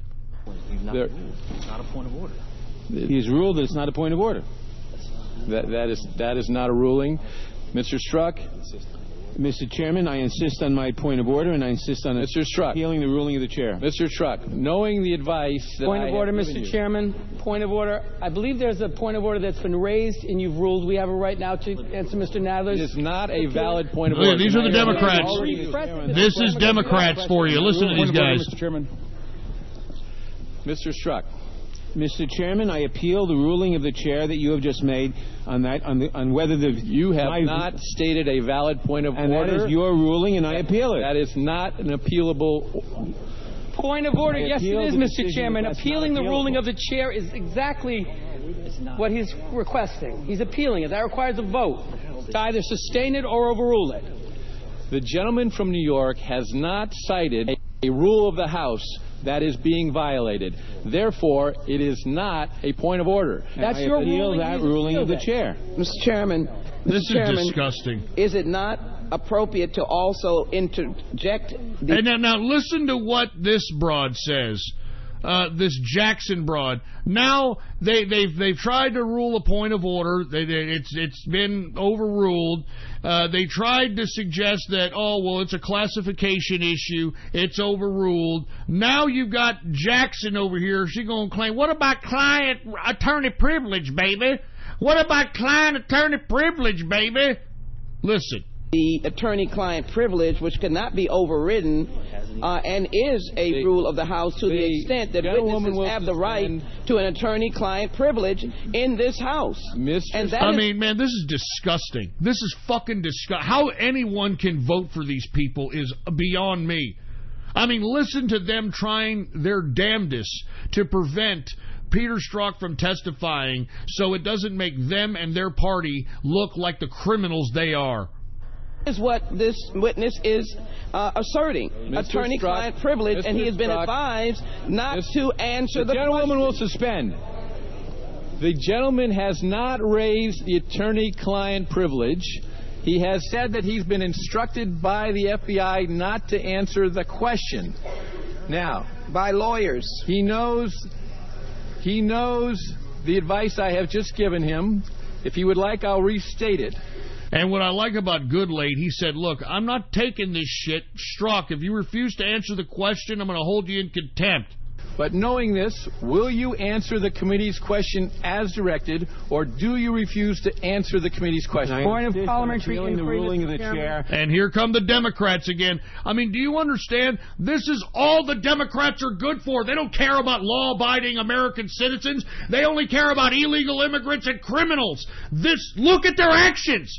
Look at their actions. Peter Strzok is a fucking criminal that should be in prison. That Point of parliamentary order was inquiry. not in order. It's not recognized. There's no rule. Point of parliamentary inquiry, Mr. Chairman. The gentleman from South Carolina has the time. A parliamentary inquiry is not in order during the gentleman's time. The chair is instructing the witness to answer the question, and the question to you is, Mr. Chairman, will you answer the committee's question as directed, or do you refuse to answer the committee's question? Mr. Chairman, I move to adjourn. Second. You're not recognized for that purpose. I mean, listen, now they're trying to end it. You see that? They're trying to end the whole goddamn committee proceeding. What a bunch of useless pieces of shit these Democrats are. Anybody voting Democrat, I'm serious, you're anti-American scum. I mean, you walk away, all right? If you're a Democrat, just walk away. Don't even show up to the polls, because you're going to be promoting this type of riffraff that does nothing for our country. They've done nothing for our country. They're protecting a criminal, for fuck's sake.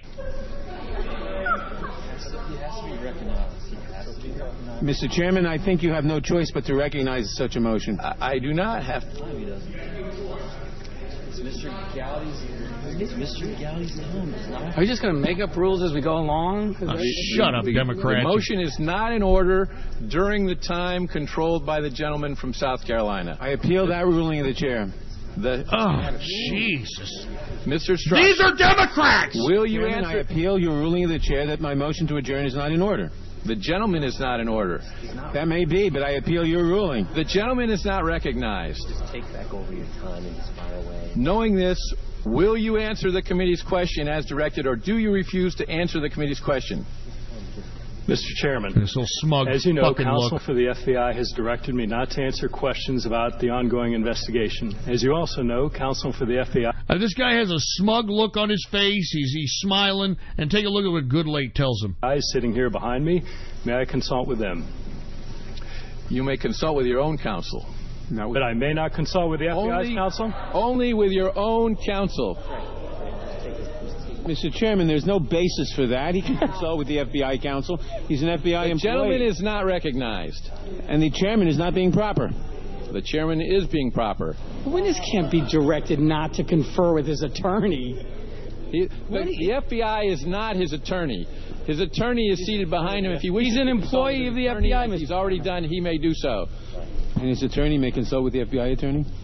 Isn't the privilege that of the FBI, and shouldn't the FBI counsel be solicited on that point? You just take that over right now. Just let Trey have it. Let Trey get this out. Oh, my God. I mean, listen to this shit. Peter Strzok. Mr. Chairman, my counsel has reiterated that counsel for the FBI has directed that I may not answer that question. Mr. Strzok, in a moment we will continue with the hearing, but based on your refusal to answer the question at the conclusion of the day, we will be recessing the hearing, and you will be subject to recall to allow the committee to consider proceeding with a contempt citation. A point of order, Mr. Chairman. Will the committee also consider contempt for Mr. Bannon, who refused to answer Mr. Gowdy's questions when he was actually under subpoena? Christ. Now they want to bring in Steve Bannon. I mean, do you understand? This is what Democrats are all about. Bitching and moaning. They're not getting to the bottom of anything. They're trying to protect criminals. They're trying to protect illegal immigrants. And why anyone would be fucking supporting these people is beyond me. You people need your head examined if you are supporting any one of these pieces of bureaucratic crap. I'm not even joking around. But luckily, there were some people in the House, especially from Texas, that we're going to lay it on old Peter Strzok. And I want to get one more clip in, and then we're going to move on. But this is Louis Gohmert.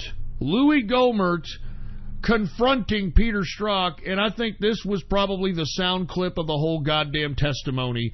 Go ahead and roll it, folks, and listen good. It is classic political theater comedy, but Louis Gohmert has a hell of a point, and I hope that it stung goddamn Peter Strzok right in his craw. Go ahead. From Texas, Mr. Gohmert, for 5 minutes.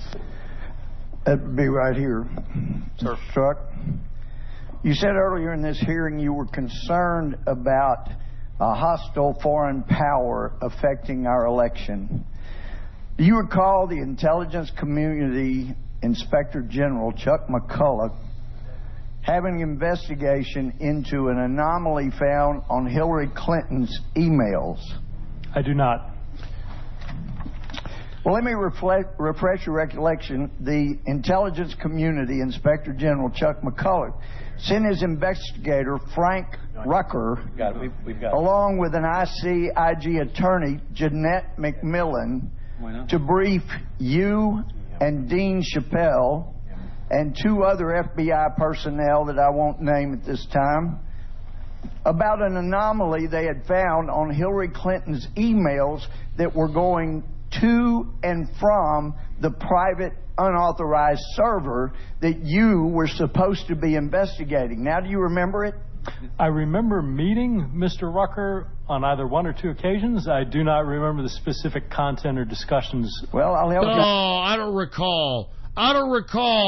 I'm the head of the investigation, but I don't recall about the anomaly told to me about Hillary Clinton's email. I mean, do you understand, folks? This is fucking criminal. This is why the Democrats did not want Peter Strzok to testify, because they knew that this asshole was going to be a cocky prick and basically just leak out the fact that Hillary Clinton got a second form of justice that isn't privy to us regular folk. Go ahead. With that too, then, Mr. Rucker reported to those of you, the four of you there, in the presence of the IG attorney, that they had found this anomaly on Hillary Clinton's emails going through her private server. And when they had done the forensic analysis, they found that her emails, every single one except for 4, over 30,000 of them, were going to an address that was not on the distribution list. It was a compartmentalized bit of information that was sending it to an unauthorized source. Boom. Do you recall that? Sir, I don't. Of course you don't. Of course you don't fucking remember it. Because you were in the fucking purse of Hillary Clinton. You, James Comey, and all the Department of Justice. This, my folks, I'm telling you this right now. If there is no justice, then we live in a banana republic. If this guy doesn't go to jail, if Lisa Page doesn't go to jail, if Bruce Orr and his wife don't go to jail, if James Comey doesn't go to jail, then there is no goddamn justice in this country, folks. Wake up! The only way we're going to get justice is if we demand justice. Because as I stated, this is a government made for the people and by the people, damn it! It's made for the people and by the people. So we got to raise up.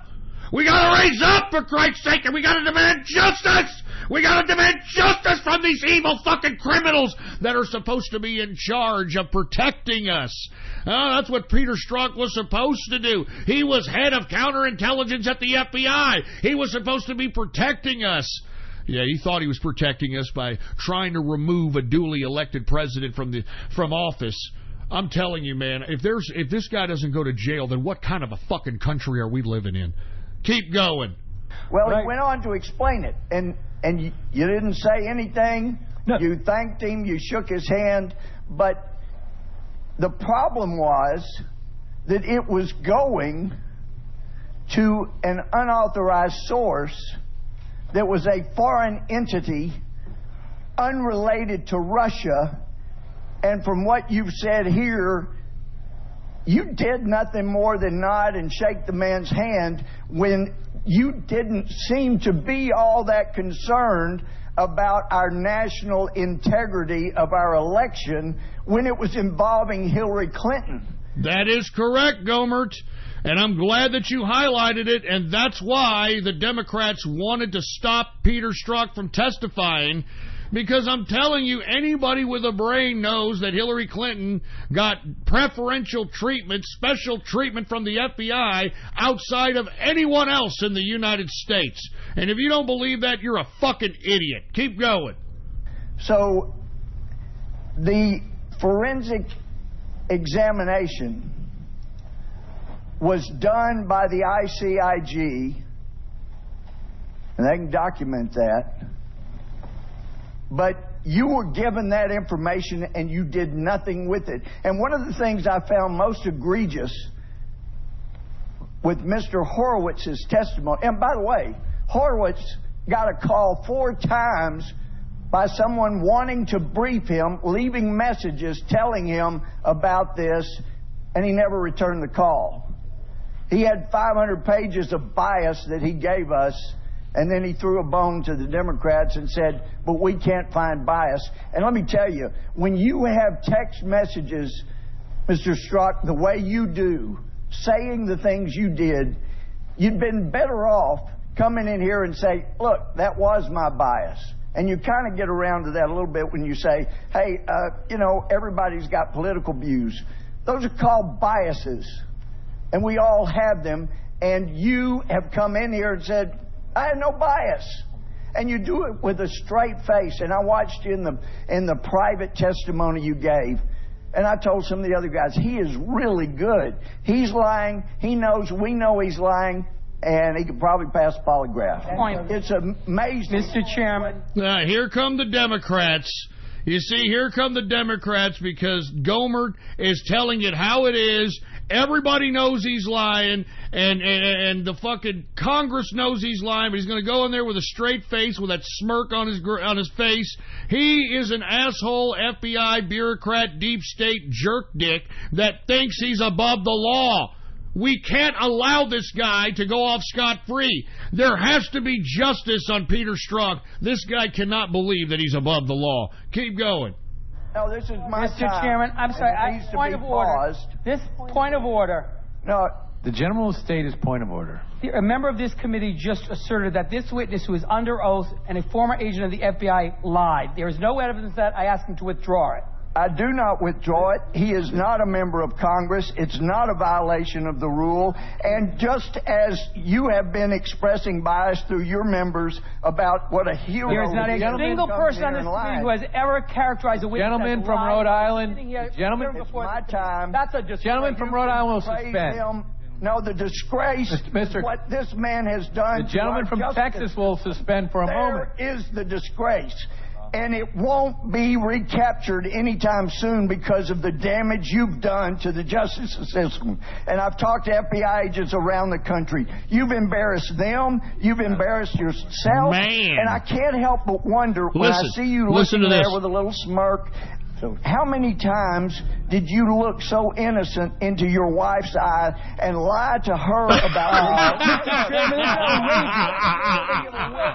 Shame on you. Mr. Chairman, you know, sir, this is intolerable harassment. What's wrong with that? You need your medication. The gentleman controls the time. I ask that the witness be permitted to respond. He will be permitted. Oh, yes. Did you ever talk I hope that's stuck in your fucking during craw. your investigation, besides the one questioning you mentioned, before that or after that to this day? Point of order, Mr. Chairman. Point of order, Mr. Chairman. The gentleman will state his point of order. Oh, it is, my God. I think, against the rules of the House for a member of the committee to be impugning the character of a witness. It is not. He should ask questions to elicit. The purpose of this hearing is to elicit information. He should ask questions to elicit information. He should not be impugning the character of the witness.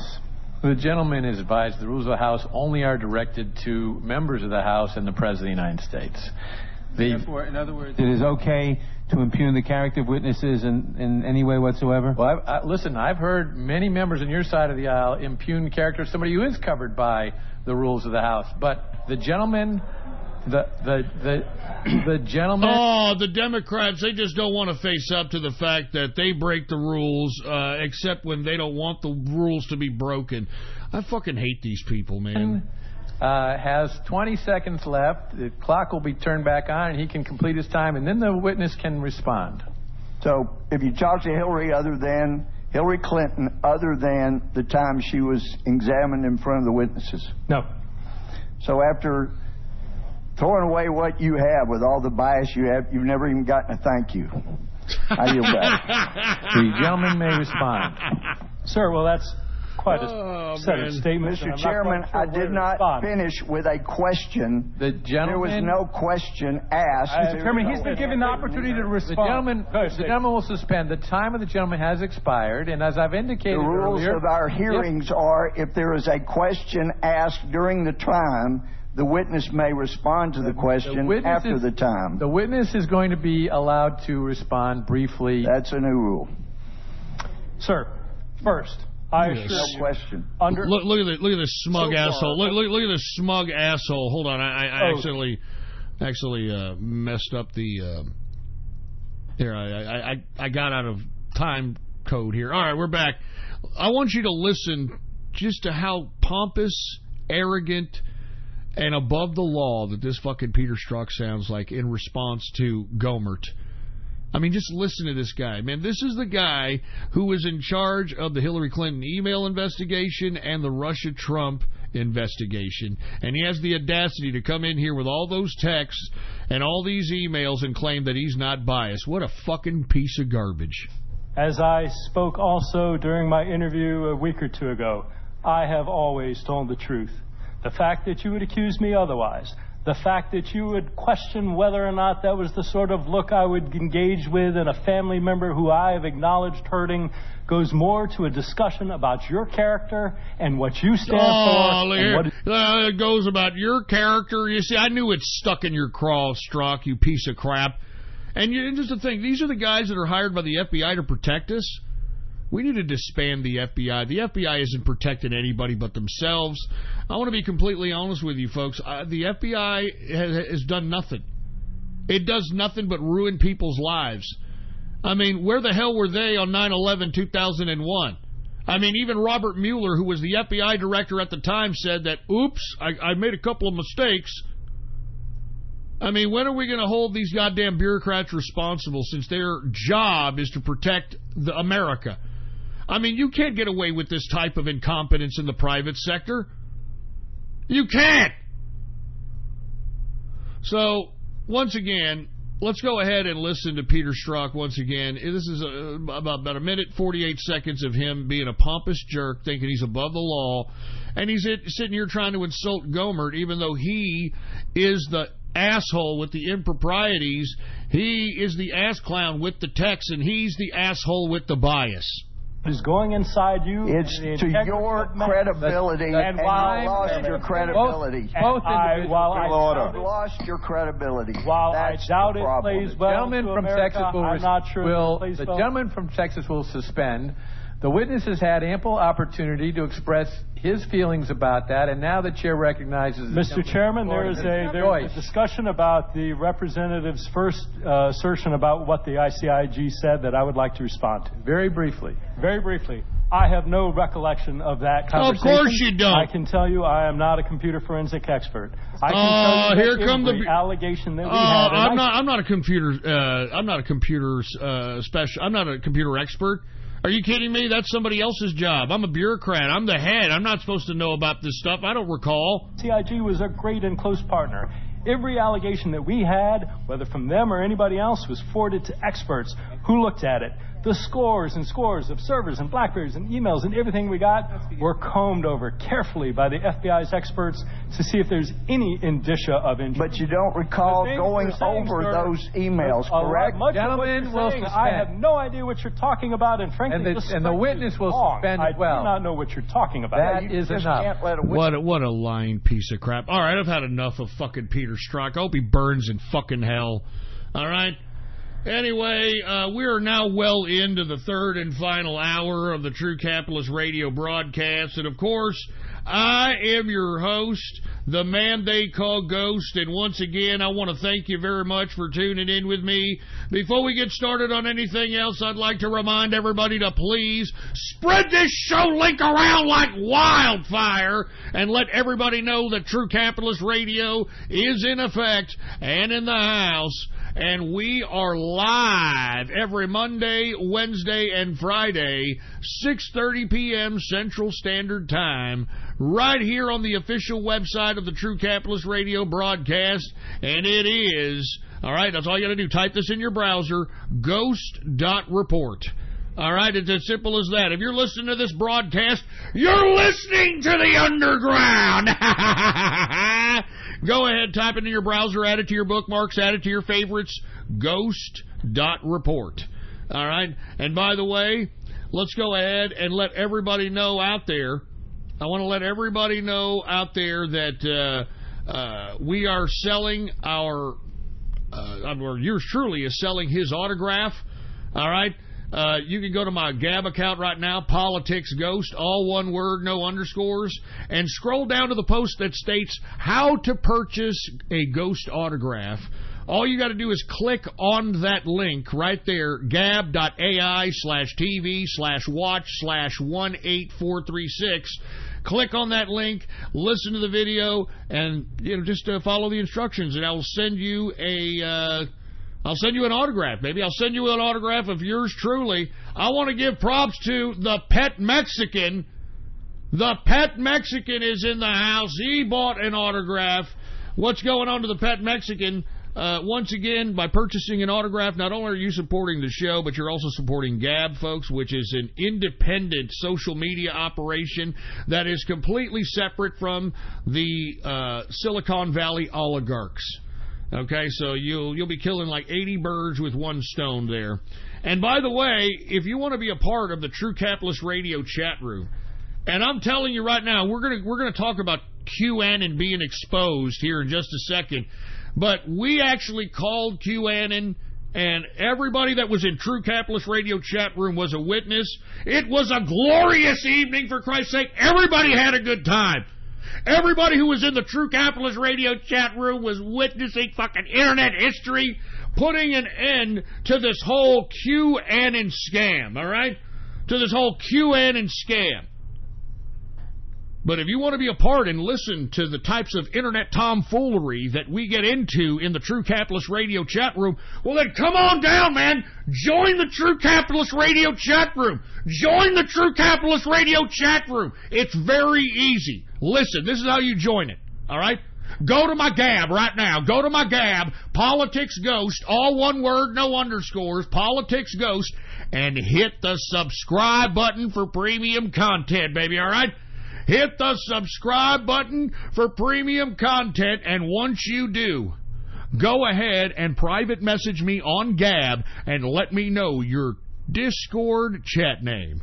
Make sure to sign up on Discord chat. Give us your Discord chat name, and we will give you an invitation to the True Capitalist Radio chat room.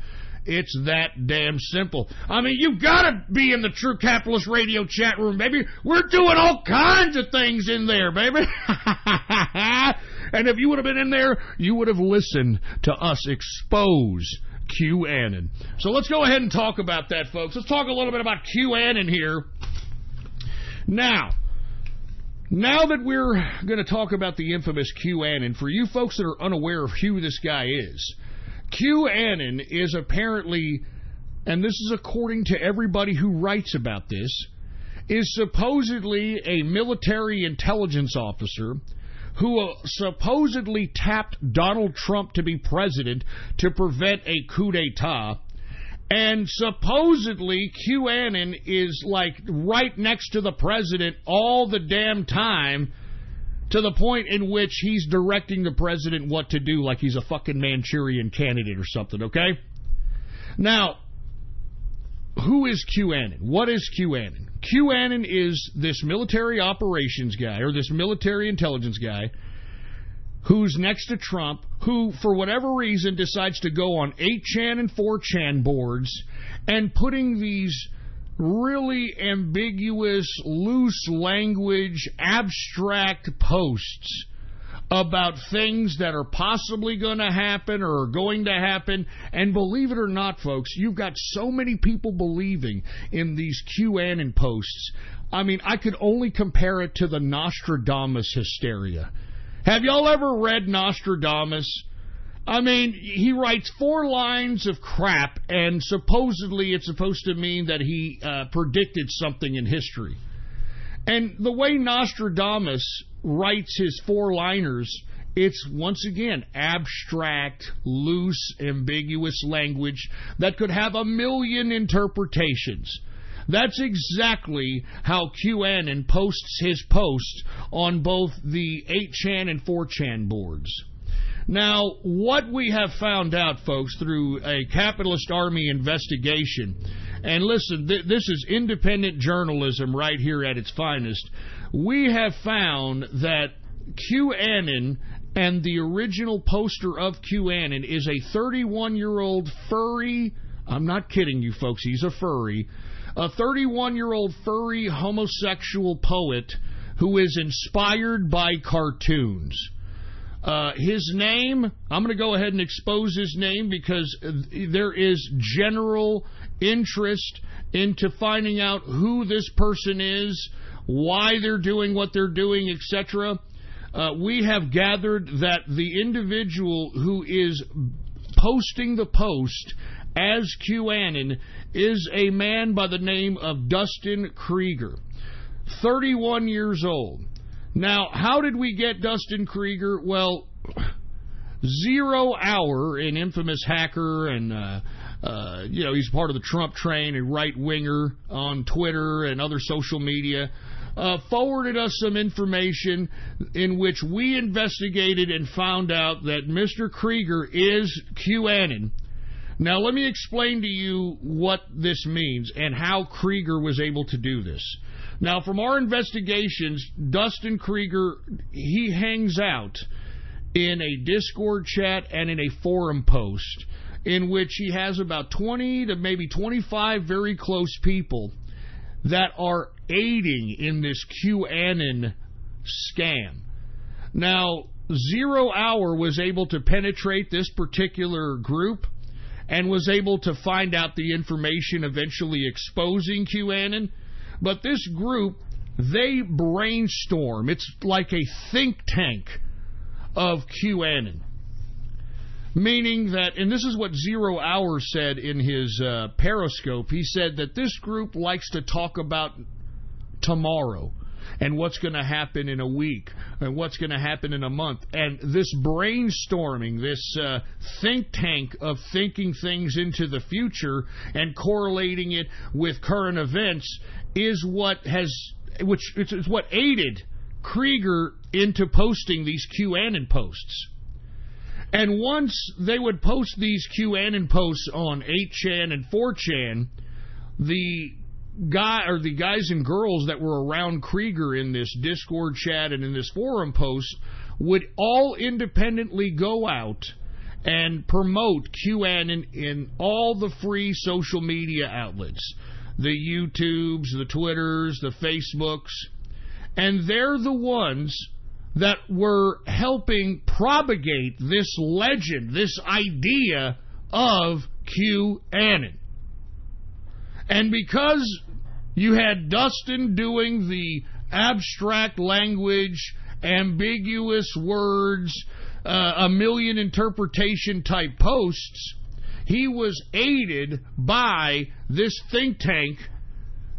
And not only was he aided by the think tank on what to actually post as QAnon, but he was also helped and aided by them promoting the legend of QAnon. That's why you see a lot of propaganda on YouTube like, QAnon will save the world. QAnon will save the world. Now, I have taken a lot of heat from people on the right suggesting that, hey, Ghost, why exactly are you doing this to somebody on the right wing, man?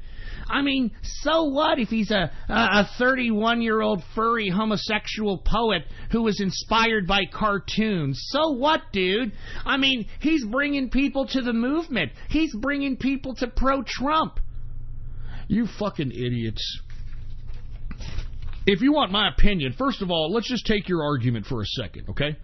That this person is bringing in people to the movement. If we're just going to bypass and overlook lies like that, then that is going to snowball into accepting another lie and another lie and another lie until we become like the Democrats, until our side becomes like the left, where their whole premise, their whole platform is lies. The whole goddamn platform is lies, and that's what we cannot accept on the right.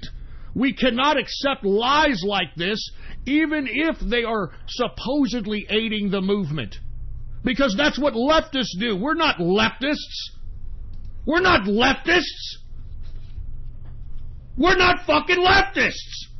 And that's why I had to expose QAnon, because this whole idea of QAnon being a fucking military intelligence guy, having his hand up the ass of Donald Trump and telling him what to do, undermines Trump. It undermines what Trump has done. It undermines Trump's presidency. And to be completely honest with you folks, our investigation suggests to us that the group around QAnon and even Dustin Krieger himself may be leftists. They may be leftists trying to LARP as QAnon to make people look, especially on the right, make people on the right look like idiots. You know, to make people on the right look like idiots. Now, we've done extensive research into Krieger's background since he is QAnon. He's 31 years old. He has a furry or I should say a Furfinity profile that goes back to 2006. And on that Furfinity profile, he has poetry on there. And that poetry sounds eerily similar to what QAnon's abstract posts are like. So this guy knows how to frame language in a way in which it could be abstract and interpreted by anything. Okay? Secondly, he is a homosexual. Now, not that there's anything wrong with being a homosexual. I believe that Matt Drudge is a homosexual, but he's still on the right wing of the political persuasion. But we have found love letters on the internet to his homosexual lover, who he calls his pet, his love. And unfortunately, his gay lover died in a car accident. And as a result, he's probably a little broken, whatever the case might be. Maybe that has something to do with the extensive criminal record that Dustin Krieger has. Now, you can get all this stuff on the internet. This is all public knowledge, public information. For anybody that wants to search this, you just have to go and look for it. But this Dustin has an extensive criminal record from charges of marijuana possession to charges of bringing a controlled substance to a child care center. I'm not kidding around. To cyber stalking. So this guy has an extensive record, and this is why we have to bring this to light. We can't allow 31-year-old leftist losers that are living with grandma manipulate groups of people on the right, because I think, in my personal opinion, and our investigation has pointed us to the fact that these people that are the QAnon think tank and Mr. Dustin himself are a bunch of leftists trying to make right-wingers look like idiots. They're trying to make right-wingers look stupid. Because I have found nothing in Dustin Krieger's background that suggests that he is of the right wing of the political persuasion. Now, I want to get even a little further into this, folks. I mean, look, I want to be honest with you. You know, if you cross the capitalist army's, crosshairs, we're going to find out everything about you. We have found out everything about Mr. Krieger. We found out that he likes furries. He likes cartoons. Okay? And what this all comes down to is this. I personally believe that this QAnon, and this is from our investigations, okay, that QAnon, this character that's been made up by Dustin, goes back to his cartoon-watching days. Now, one name that he likes to put as his handle online is Xantos. Now, Xantos, folks, now, don't ask me how I know about this. We had to go through some extensive research in the True Capitalist Radio chat room to find all this out. But Xantos is the bad guy or the bad character on the cartoon Gargoyles. And guess what Xantos and his specialty is? He is the keeper of knowledge and information. He belongs to the Illuminati, etc. Okay? I mean, I'm not joking. This whole QAnon crap goes back to this idiot's cartoon days. I'm telling you. Good God. And not to mention, this guy is a big Star Trek fan. Yeah, a big Star Trek fan. And aside from Xantos, the bad guy from Gargoyles, and, how the bad guy from Gargoyles is a purveyor of information and a part of the Illuminati, etc. But we've made some interesting connections with the QAnon, and not just Star Trek, but a character on Star Trek called Q. Yeah. And he has a bunch of Star Trek accounts, Star Trek forum posts, etc. So this is why we know about all this, okay? This is like 3 or 4 days of extensive work. We had at least 12 to 15 people in the True Capitalist Radio chat room. I mean, just searching far and wide about everything about this guy, okay? So, there's a character on Star Trek called Q, okay? And people who have watched the show says it bears some resemblance to the way QAnon portrays himself, okay? Now, let me go ahead and let me play you a clip. Let me play you a little clip here. Let me go ahead and put it up first before I, start segueing to it. But I want everybody to know what the character of Q on Star Trek is about. Okay? I mean, because this is where all this, hidden character making comes from when it comes to, when it comes to goddamn this QAnon character. Now, I'm going to play you a clip called Q Playing God.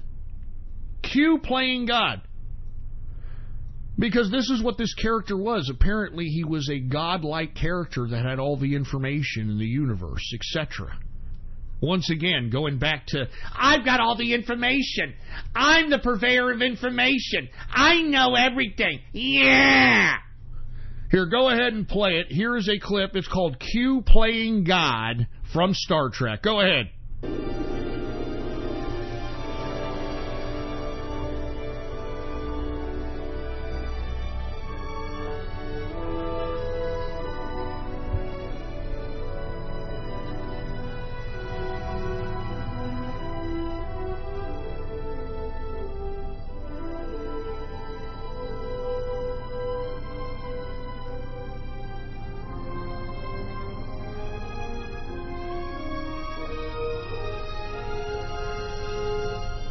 Welcome to the afterlife, Jean-Luc.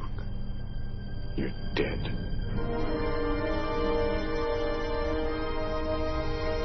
Dun dun dun. Come on, let's get to the point here. Sorry about that.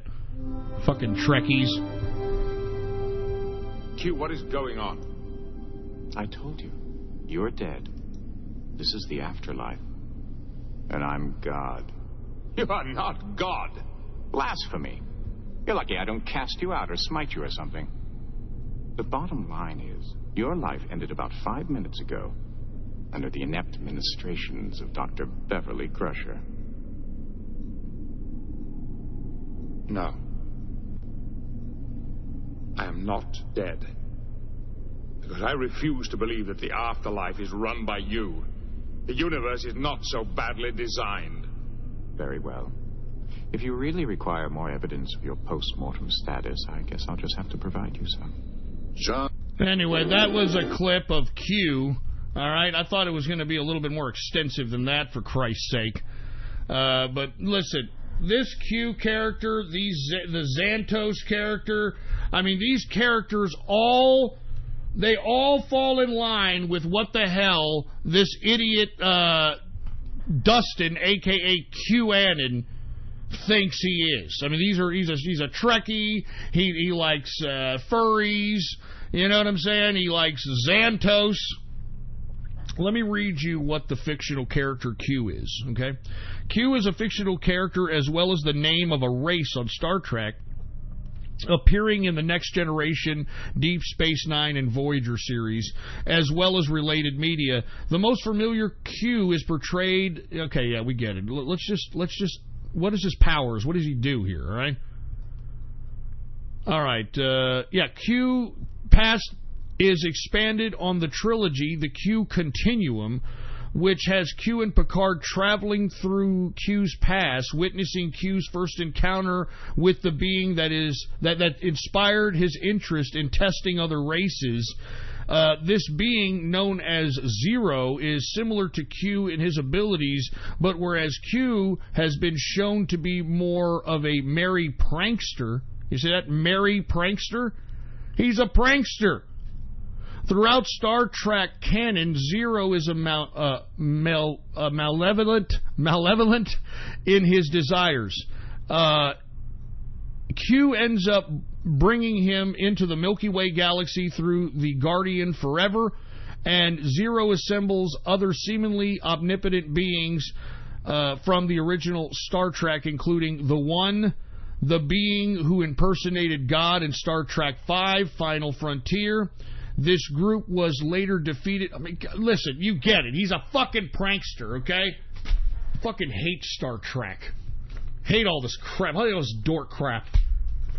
But anyway, folks, this is QAnon here for all you folks that got goofed. And the reason that we kind of had to air this information out, like I said, we cannot allow lies like this and just to accept it. I mean, you think QAnon is military intelligence next to Trump. Meanwhile, he's a 31-year-old furry homosexual poet that was inspired by cartoons who lives with his grandma who has a goddamn record a mile long. All right? I mean, the capitalist army did this because if the right allows lies like this, then we're no different than the leftists, folks. Then we're just going to accept lie after lie after lie. And not to mention, I want to be completely honest with you, our investigations has shown us that this group, aside from Dustin Creek, because he got people helping him. That's the only way that this whole QAnon thing became so popular. He had a group of people helping to promote this idea. But aside from that, folks, we personally believe that this was not only inspired to make right-wing individuals look like shit, but it also was a money grab. It was a money grab, folks, and let's be honest, there's all kinds of QAnon gear, QAnon shirts, QAnon this, QAnon that, and this is what it was coming down to. And look, folks, where's all that money going? It's not being reinvested in the movement. I mean, it's funding lifestyles. And given the criminal record of Dustin himself, I could only imagine what kind of lifestyle that is funding.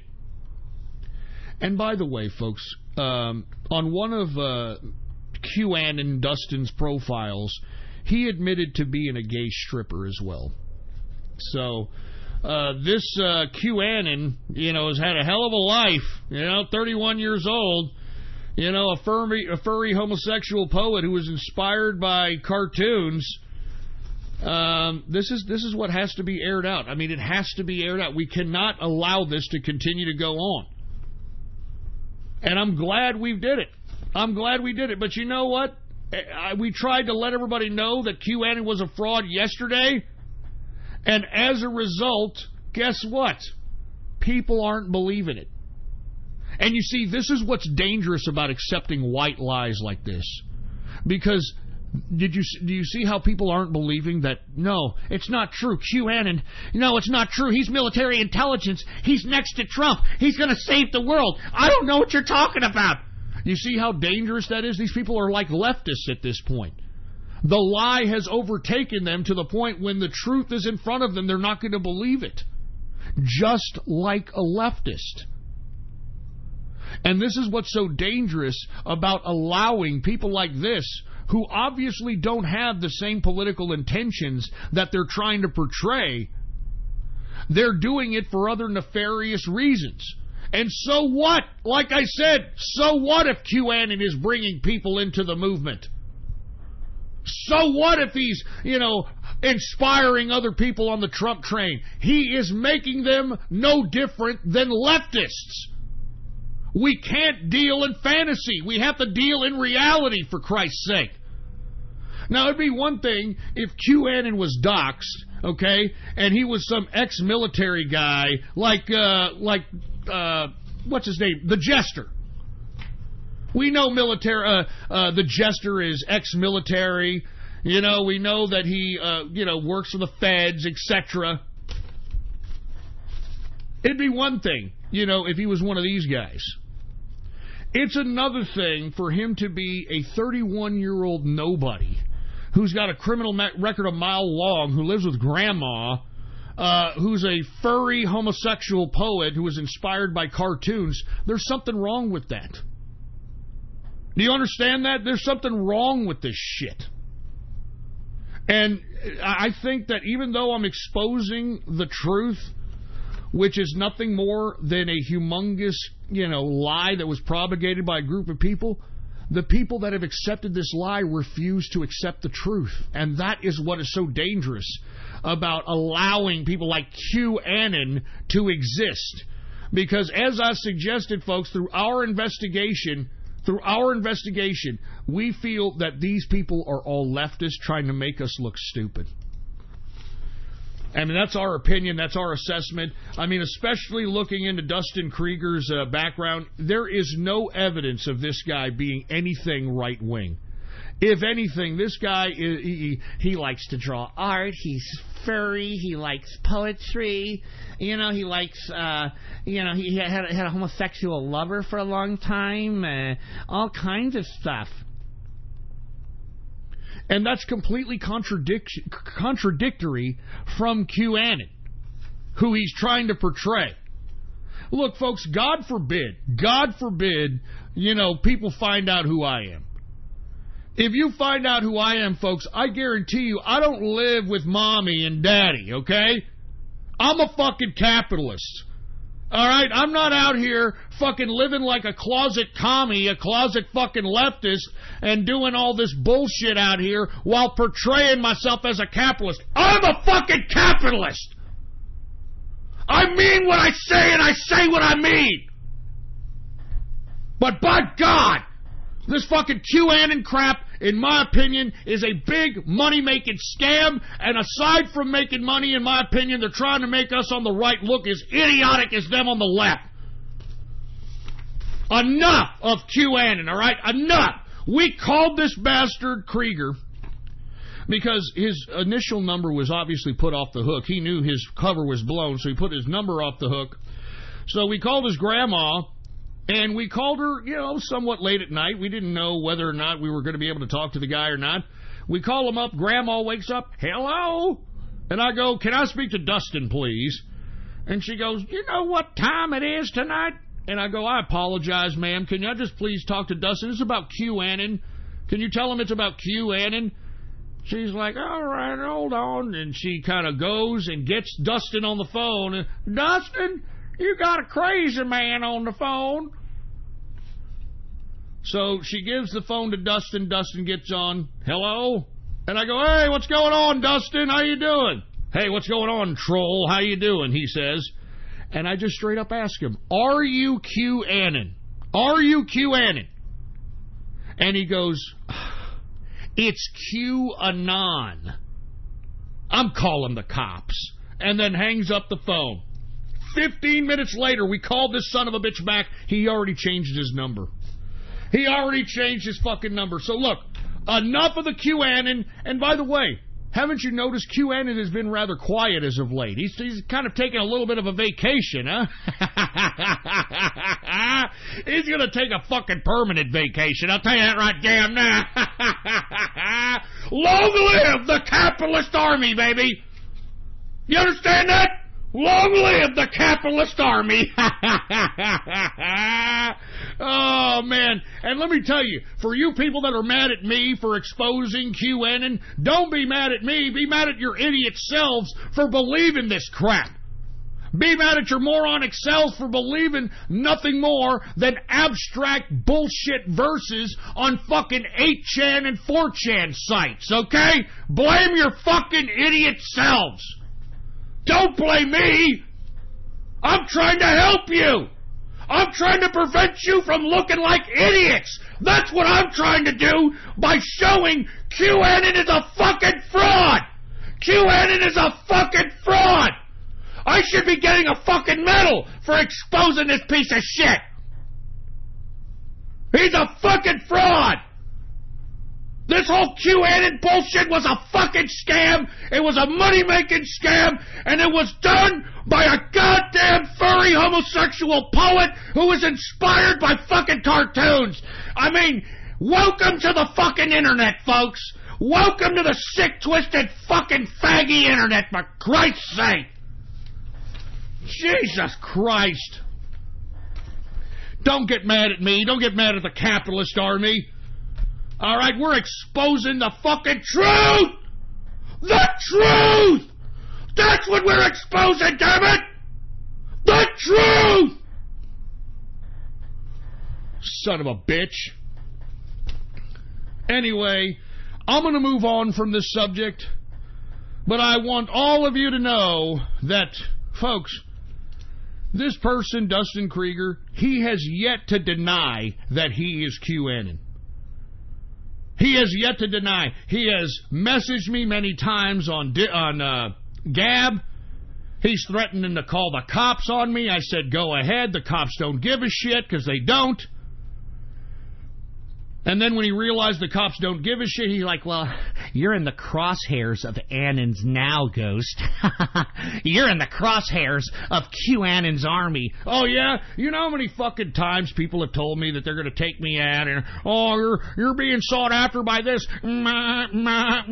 You're being sought after by the autistic black army. Go take a fucking number and shut up, all right? Take a fucking number and shut up! You fucking fruit bowl! You fucking fruity scam artist piece of fucking criminalistic crap! Not to mention, you had $1 million bail, Dustin.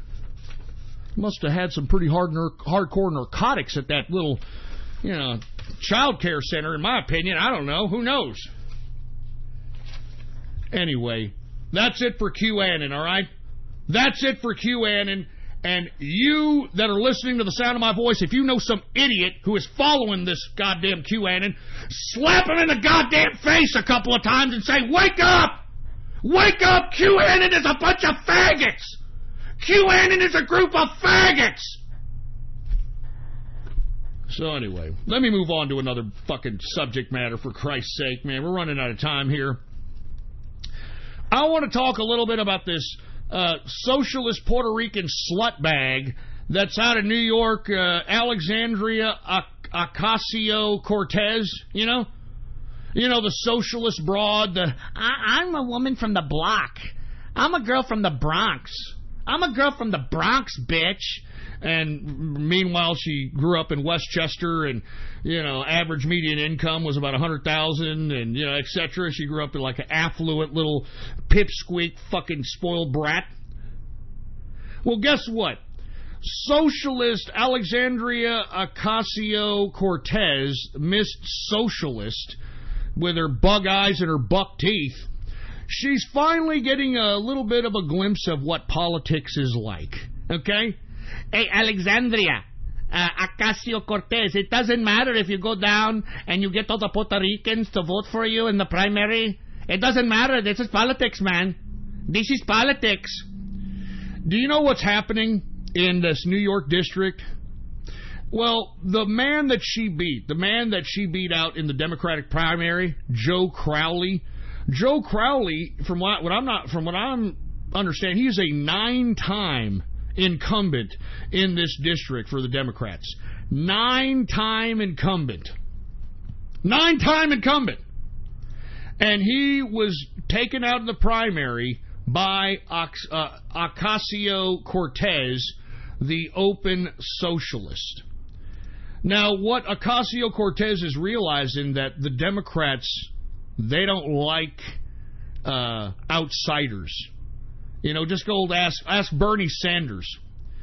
You know what's happening in this district? Joe Crowley, the guy who was unseated in the primary by this socialist slutbag, Ocasio-Cortez, is now running third party against Ocasio-Cortez.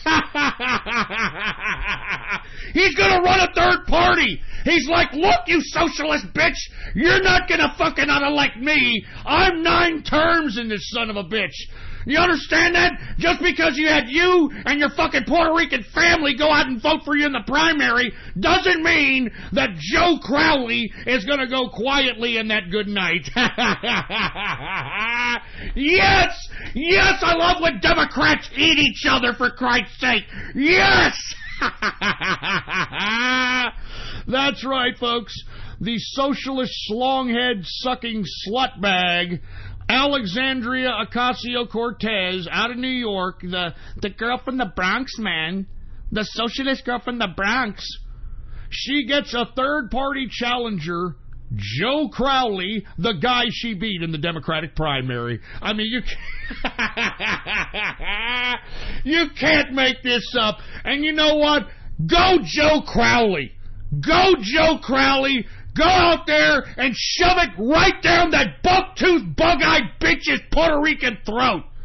Get her out of here. Get her out. I love this, man. I love when Democrats eat each other. And that's what I keep telling each and every one of you on the left. All right? That's what I told each and every one of you on the left. Oh, my God. Oh, my God. I mean, I'm glad. And, you know, Ocasio-Cortez is a little pissed off.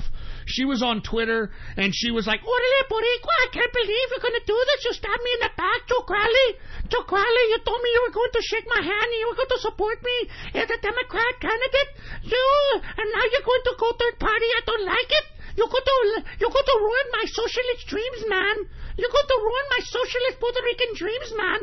Boricua, Morena, Boricua, Morena. Shut up, you stupid broad. Shut up. Hey, welcome to the Democratic Party there, Ocasio-Cortez, huh? You thought you could just kind of weasel your way in being a damn stupid little slutbag bartender from the Bronx, being a socialist? Welcome to party politics. Welcome to party politics, baby.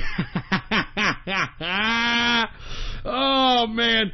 Go Joe Crowley. Mr. Crowley. Dun, dun, dun, dun. Won't you slap that Puerto Rican whore? Dun, dun, dun, dun, dun, dun, dun. Mr. Crowley, could you do it some more? Dun, dun, dun, dun, dun, dun. Anyway, folks, I'm a little excited. It's Baller Friday, for Christ's sake, and I love that this stupid, dumb, buck-toothed, wide-eyed, Puerto Rican slutbag socialist is now on the run, baby. She's like, what happened, man? I thought we were going to be good, man. I thought you were going to support me, Crowley, man. I thought you were supposed to support me, Crowley, man. You're a Crowley, man. That's just so funny, man. It's just so funny. I'm sorry. It's funny. It's funny to me. I hate socialists. I'm going to tell you, in America today, we should not have bitches like this comfortable enough to be running as socialists. There shouldn't be anyone in America comfortable enough to be running as a fucking socialist or communist. Do you understand that? We need to get back to that America, where if there was any communist or socialist running, they'd be too intimidated to run. I mean, we wouldn't allow it to happen as a society, as a fucking community. They should be intimidated. They should be scared shitless to run for anything, any socialist or communist. You understand that? Any socialist or communist should be scared shitless to run in this America. We should make the goddamn political environment so fucking uncomfortable for these socialists or communists that they fear even coming out and suggesting that they're socialist or communist. We shouldn't be accepting these people. We shouldn't be somehow providing credibility to their political persuasion. We should be spitting on these people. We should be throwing them in prison, if you want my fucking opinion. Let me drink some water. I'm drinking water here. What a time to quit drinking, man. I wish I was drinking right now, filled with piss and fury, for Christ's sake. And then I'd take a whiz on, well, never mind. Let me go ahead and take a swig of this.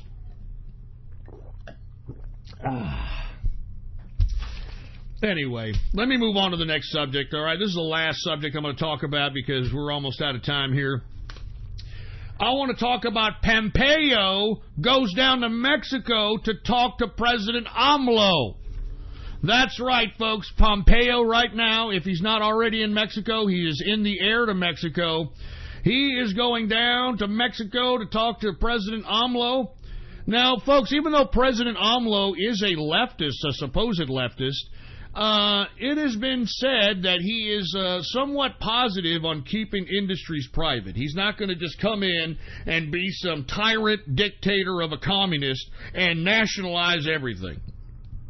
He's going to, keep things in private hands, which is good, which is something that we were kind of apprehensive about when seeing his potential election. And not to mention, folks, where are you liberals going to be when AMLO, the president of Mexico, creates this new border security force, which is similar to ICE to protect the Mexican borders? And that's both the south border and the north border. I mean, where are you goddamn liberals for that? I mean, you all are a bunch of hypocrites, you fucking liberal pieces of shit. As a matter of fact, let me go ahead and throw this footnote in there just to show you how hypocritical the left is, okay? Remember the Democrats about a week ago were talking about disband ICE, dissolve ICE, break up ICE, get rid of ICE. We need to get rid of ICE. ICE is horrible. Get rid of ICE. Ban ICE. Get rid of ICE. Y'all remember that, right? Well, they actually introduced a bill earlier this week attempting to try to do just that. Some bureaucrat, Democrat, thought he'd be real cute to introduce a bill, if passed, that would break up ICE. And you know what the Republicans did? The Republicans said, all right, we'll call you on your fucking bluff, you Democrats. All right, we're going to put it on the floor. Go ahead, let's take a vote on it right now.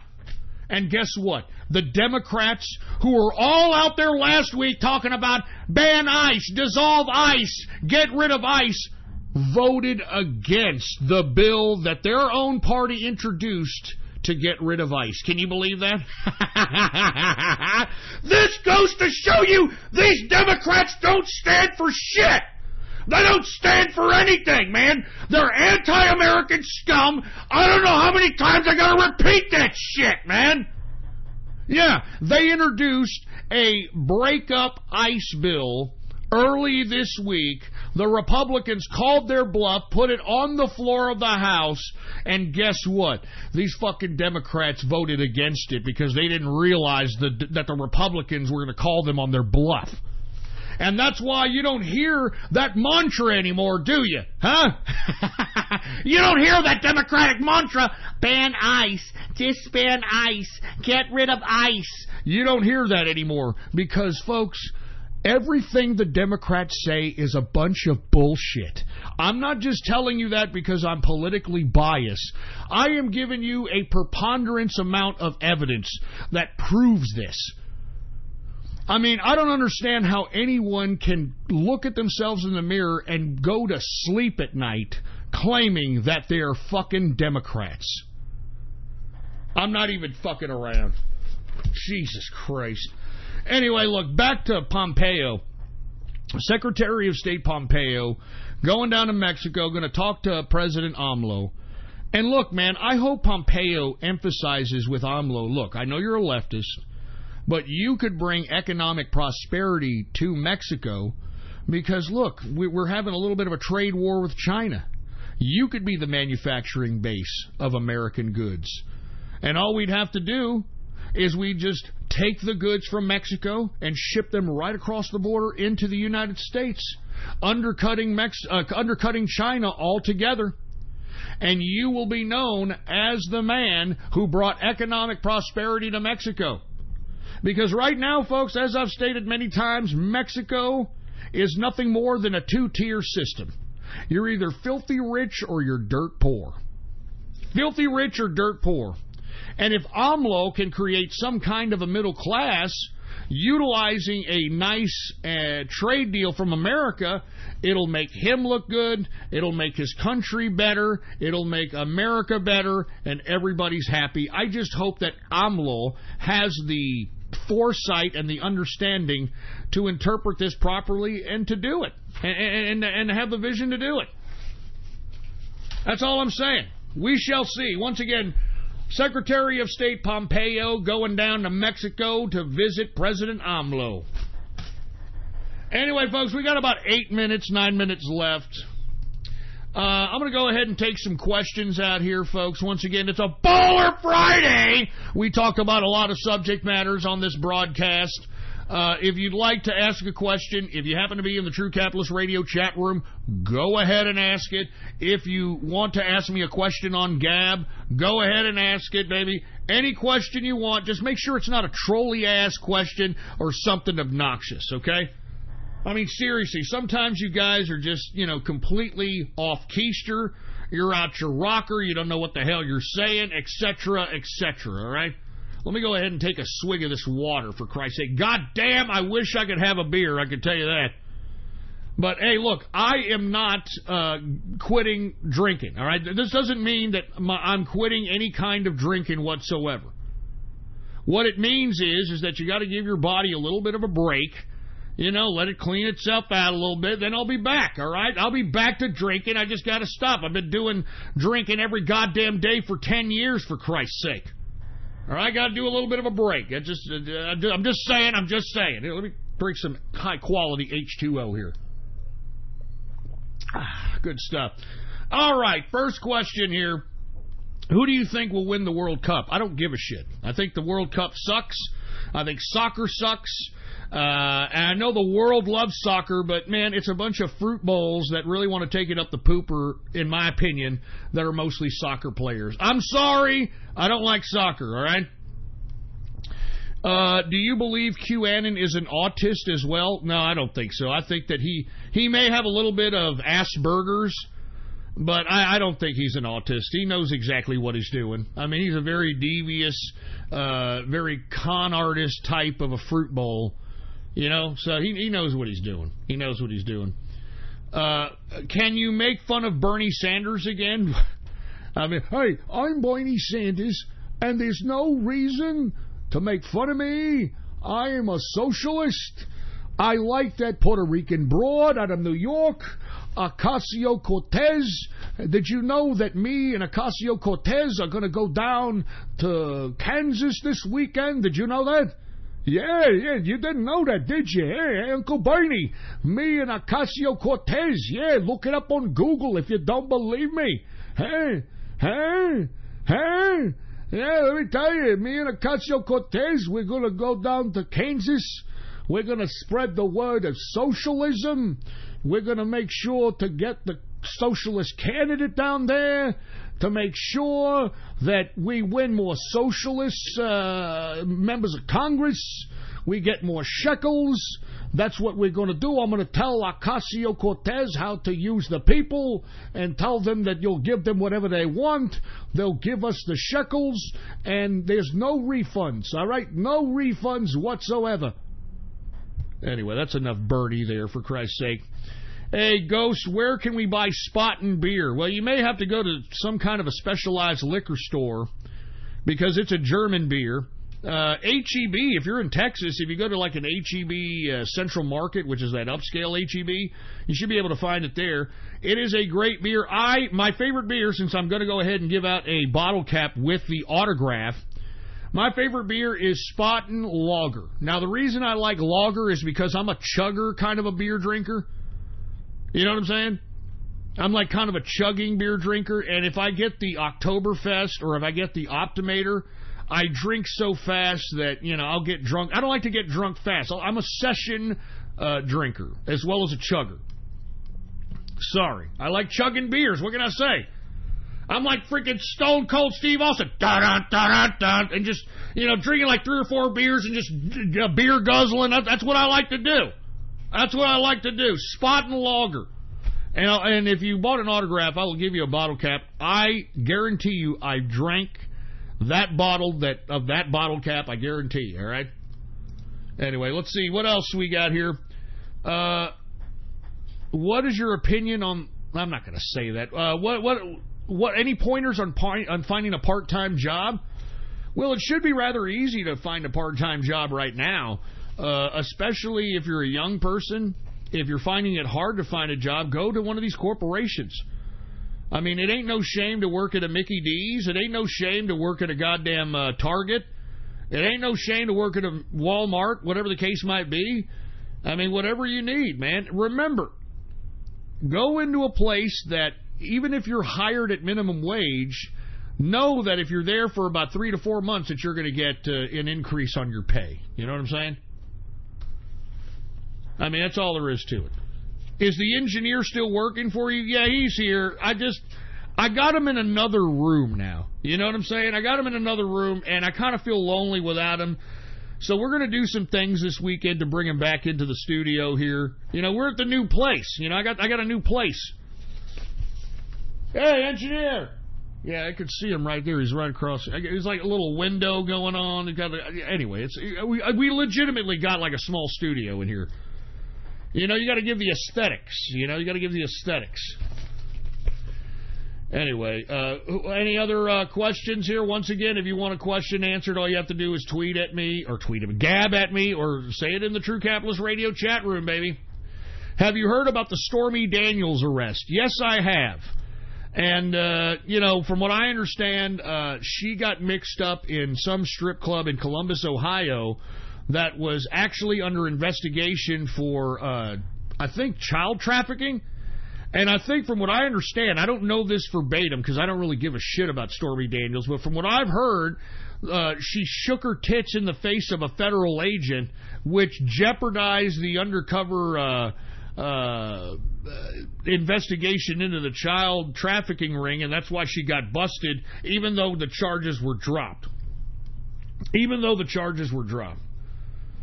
So, and not to mention, has anybody seen a pornographic material with Stormy Daniels? I mean, she looks like a horrible-looking MILF. I mean, I'm sorry. I had to go look, all right? I had to look, and I'm like, man, I mean, this looks like some old... And not only that, she does black guys. So I don't know about that, man. I'm sorry. And it's nothing racist, all right? It's nothing racist. But let's be honest. Statistically, you know, black folks have a high statistic of HIV, STDs, you name it. All right? I mean, it's so bad in Dallas, Texas. A couple of years ago, they were throwing billboards telling black folks to, you know, put a condom on it because, what is that? 1 out of 3 black men were infected with HIV, AIDS out there. I mean, it's serious business. So if you happen to be in Dallas, you know, don't relax around blacks, all right? When you're around blacks, don't relax. All right? When you're around blacks, don't relax. That's all I'm saying, all right? All right, now that tensions are starting to ease with North Korea, what do you think will happen with our military presence in Asia? I think that we'll still have a military presence. It just won't be this, like, dominant force on the DMZ line between North Korea and South Korea. We're obviously going to have the military assets in Guam. We're going to probably aid and have some military assets in Japan, Okinawa. So, you know, I think we're still going to have a presence in Asia. We're just not going to have as dominant of a presence in the Korean region, if you will. And hopefully that's for the best. Hopefully that's for the permanent as well, man. Hopefully that's for the permanent. Let's continue going. I'm looking on Gab out here. What changed the Freemasons from what they were during the founding of the USA into what they are today? Well, I don't have the time to talk about that, but let's just be honest, okay? This whole country was founded on Masonry. If you take a look at the grounds of Washington, D.C., there's esoteric symbols all over it. Do you know that there is a 5-pointed pentagram star based on the landscape layout of the White House? All you have to do is just have an overhead view, like if you had a drone view of the White House, have an aerial view of the White House, and you'll see the 5-point star in the actual constructions of the grounds and the streets headed towards the White House. You know the Washington Monument that everybody looks at? That Washington Monument was once 666 feet long, starting from in the ground outward. But the unfortunate part about it is there was an earthquake. Remember that little small earthquake in Washington, D.C.? And that destabilized it and brought down the height of that obelisk. Because that's what that is. The Washington Monument, that is an obelisk, which is a representation of the male phallic, the male penis. And believe it or not, if you take a look at the aerial view from where the Washington Monument obelisk is to Capitol Hill, you know that dome, Capitol Hill? The dome in Capitol Hill is the representative of the female breast. And believe it or not, where do they get this type of symbolism? They get it from the Vatican. If you take an aerial look of the Vatican, you will see the exact same thing. A obelisk representing the male phallic and a dome-shaped building representing the female breast. Because, let's be honest, a lot of the esoteric philosophy has a lot to do with, and I don't want to talk like as if I'm getting a little bit too conspiratorial or crazy here, but it has a lot to do with esoteric symbolic magic. And that's why you have, domes and obelisks. Every time that there is a major building that is of power, there's always a body of water. There's always a body of water when it comes to buildings of power. And in the esoteric philosophy, what that represents is the god of reflection, reflecting back on the material third dimension power entity. I mean, I know that sounds ridiculous, but that's why there's a body of water around every building of power. It's the god of reflection. Anyway, look, I don't want to get into all this stuff. All right, I'm just simply telling you guys that, if you want to get into the arena of spirituality, all right, if you want to get into the arena of spirituality, you have to open your mind and realize that there is symbolism all around you. And a lot of the esoteric philosophy is all around us, and not just symbols, but in happiness as well. Oh, yeah, and by the way, let me go ahead. Thank you very much, Praise Keck. Let me go ahead and repost this. The owl is real big amongst these people in power. The owl represents a god, a Canaanite deity by the name of Moloch.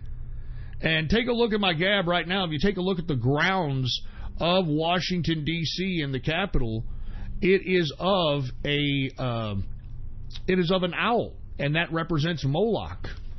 Moloch was a deity that represented that you sacrificed your children to this deity. You sacrifice your children to this deity. And let me give you a little bit more insight onto Moloch. I'd like for you all to look in Austin, Texas, because Austin, Texas is a major epicenter of esoteric buildings, esoteric symbolism. Take a look at the Frost Bank building. The Frost Bank building in Austin, Texas was made to look like the owl Moloch. And if you take a look at the Frost Bank building downtown Austin, Texas, which looks like Moloch, Moloch looks down exactly on 6th Street. 6th Street. 6th Street, where all the booze in and everybody's out there just killing themselves slowly. Booze in and we're drugging, we're overindulging. And mostly everyone that hangs out on 6th Street are young children, are like 21, 22, 23, 24, 25, 26. So that's why 6th Street is in the position that it's in, and that's why they erected the Frost Bank building, which was Moloch, the owl, looking down on 6th Street, which is everyone's children sacrificing themselves right in front of Moloch. It's all symbolism. It's all right there, bro. It's all right there. I mean, look, I don't want to scare anybody. Whenever I talk about stuff like this, people get scared. They're like, oh, man, Ghost, I don't want to talk about this. When I talk about this all the time in the True Capitalist Radio chat room, and, man, whenever I talk about this in the True Capitalist Radio chat room, everybody's like, nah, Ghost, dude, I don't want to talk about this, man. This is kind of scary, man. I don't want to talk about this, man. Come on, dude. I don't want to do this. This is scary shit, dude. Hey, it may be scary shit, but it's the truth, and that's what these elites believe. And if you don't believe it, that's your problem. You don't have to believe it, but these elites believe it. These elites believe it. As a matter of fact, let me give you one more, okay?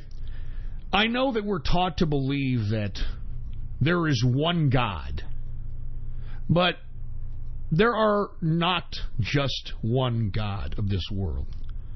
And the Jews know this. You know, the Jews know that there's not just one God. And they pray to many gods. Okay? They pray to many gods. One of their main gods is Elohim. Elohim is one of their main gods. Now, Elohim, the short for Elohim is El. That's why when you are old and know everything and are wise, you become an elder. You know, yeah, this is the El, Elohim, elder. That's why when you're a part of the secret society high class, that's why you're a part of the elite. That's why whenever you're put in a position of power, you're elected. Huh?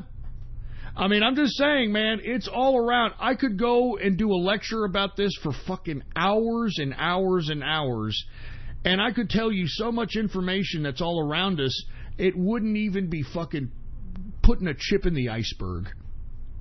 It wouldn't even be a drop in the bucket. And, by the way, let me go ahead and repost this. Here is a picture. Thank you very much, Pickles the drummer. Here's a picture of Moloch, which is that Frost Bank building looking down on 6th Street. And as a matter of fact, you can get your best viewpoint of that of Moloch on that rooftop bar called the Blind Pig. That's a badass bar, by the way. Anyway, folks, I didn't mean to get on this esoteric trip. I don't mean to be dropping red pills here. I know that people are probably getting scared. It's a Baller Friday. This is the last thing that they want to talk about. So with that being said, it's already about 9:40. We're already 10 minutes over time. I'm going to go ahead and close down the show here. But before I go, I'd like to remind everybody once again that yours truly is selling an autograph, okay? And look, these are going to be taken down next week, okay? On the front of the autograph, you've got the 2018 Ghost Avatar. You've got yours truly's autograph. I'm going to hand write every single one of these. On the bottom, it's going to say, "Give me capitalism or give me death." On the back, you're going to have True Capitalist Radio at Ghost.Report with a microphone avatar on the back. And on top of that, folks, no shipping, and you're going to get a free Spaten bottle cap. Here it is. There it is right there. Spaten bottle cap that yours truly popped and drank as somewhat of a keepsake. You know, it's just something to add to the relic, if you will. And on top of that, folks, I'd like to remind everybody when I'm going to ship these out. I'm going to ship these out tomorrow. All of them. All of them that have been ordered, they're all being shipped off tomorrow. Be on the lookout in your mail for these. They're going to be in a manila envelope, and it's not going to be a huge one. It's going to be a kind of like a letter-size manila envelope. It's going to have, like, you know, decorations on it, because some of you people didn't leave your names. So I'm just mailing it with your goddamn handle on your Gab or on the chat room, whatever. So once again, I'd like to remind everybody, don't let your mammy throw this damn thing away, okay? Because, you know, it's going to be coming in regular mail. That's how we can make it free shipping. You know what I'm saying? Free shipping worldwide. Once again, if you want a autograph, let me go ahead and cut and paste this so that we can have it at the top post one mo again. All right. Here, let me just repost that. Can I repost my own post? No, I can't repost my own post. All right. Right here, folks. All right. It's going to be the first post on my Gab account if you're interested in getting an autograph. All right. It's as simple as that. It's as simple as that. Did it even post? Hold on a second. Did it even fucking post? It didn't post because it was the same post. No, I posted. Okay. All right. Just click the video, how to purchase a Ghost autograph. click the link to the video so that you can see the appreciation button, okay? Click the link of the video, gab.ai/tv/watch/18436, okay? Like I said, these are a limited time, man. It's a limited time that these autographs are going to be up, so make sure to get one while you can. Let me give some shout-outs to everybody who's already purchased one, man, all right? Because I got to, man. You guys rock. You guys are not only supporting the show, but you're also supporting Gab as well. Let's start from the very first person who bought one to the last person who bought one. What's going on to Hockey Live? What's up, BN King, Blasphemous Bastard, Decatur in the house, Decatur, Spark Synapse, Man Bear Pig Joe, Jingo Burt, what's up, man? Mule Dog Gaming, C for AR, Metaform in the house, The God of Rage, Stagio, MBJS, Holden Capitalist, Jupiter 9099, Freezing Zakata, TCS2K18, It's Owl, it's _Owl in the house, Australian Capitalist, what up, man? Beer Force, Spore 89, Boundock in the place. We got Ice Cap, MF Bastat. We got Prince in the house, Ghosts Acolyte, Aesthetic Capitalist, Boat in the place, Epic Maga, Curly McWhirly, what's up? We've got Insane Energy, Andrew 40, Capitalist America, Las Vegas in the place. We got Kevin Co., a special shout out to Kevin, who bought 6. I repeat, 6 different autographs. This guy rocks. Once again, baby, cheers, Kevin, cheers. We got the Pet Mexican in the house and Art of Balance. These are all the folks that purchased an autograph. Thank you guys very much for supporting the broadcast, man, because once again, this broadcast ain't making nothing except the amount of capital that we make on Gab, man. That's it. I mean, I used to broadcast on Blog Talk Radio, and they would send me $4,000, $3,000 a month. But that's all gone, and I don't really care about that, folks, because what I care about is taking this show serious and perpetuating capitalist ideas and making more people right wing of the political persuasion. That's what I care about, man. That's what I fucking care about. Anyway, once again, go to the first post on my Gab account if you want to get an autograph. Click the actual video link and listen to the video. And by the way, if you want to be a part of the True Capitalist Radio chat room and you don't want to miss the internet tomfoolery or any of the esoteric talk that we discuss or anything, man, you gotta be in here, man. I'm telling you, you gotta be in here, man. It's exciting. It's provoking. It's unbelievable, man. It's unfucking believable. So come on down. You want to be a part of the True Capitalist Radio chat room? Then go to my Gab account right now, Politics Ghost, all one word, no underscores, Politics Ghost, and hit the subscribe button for premium content. All right, it's as simple as that. Hit the subscribe button for premium content, and once you do, please go ahead and message me on Gab. You could private message me on Gab right after you subscribe for premium content and let me know your Discord chat name, and I will give you an invitation, a private invitation to the True Capitalist Radio chat room. It's that simple, baby. It's that simple. Anyway, folks, I am out of here. It is a great Baller Friday. I hope that you're having a good Baller Friday. Remember, these autographs are up for a limited time, so get yours while you can, because I'm taking them down this next week. And once I take them down, I'm not going to sell them again, just like I do the other autographs. I'm not going to sell them again. All right? So get yours now. Man, get 2 of them. Get 3 of them. Get yours now. Because once they're taken down, I'm going to put up something else. I'm going to put up some more kind of T-shirt merch. Maybe a pro-POTUS, a pro-president shirt, and maybe another one. But I'm not going to release that until we take down the autograph. So get your autograph while you can, man. Anyway, thank you very much for tuning in with me. I will be back Monday, 6:30 p.m. Central Standard Time. So please spread this link around like wildfire. Remember, if you're listening to the sound of my voice, you're listening to the underground, baby. You're listening to the political underground.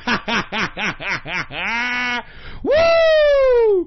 Anyway, folks, this is episode number 591. This is Friday the 13th, baby. July 13th, 2018.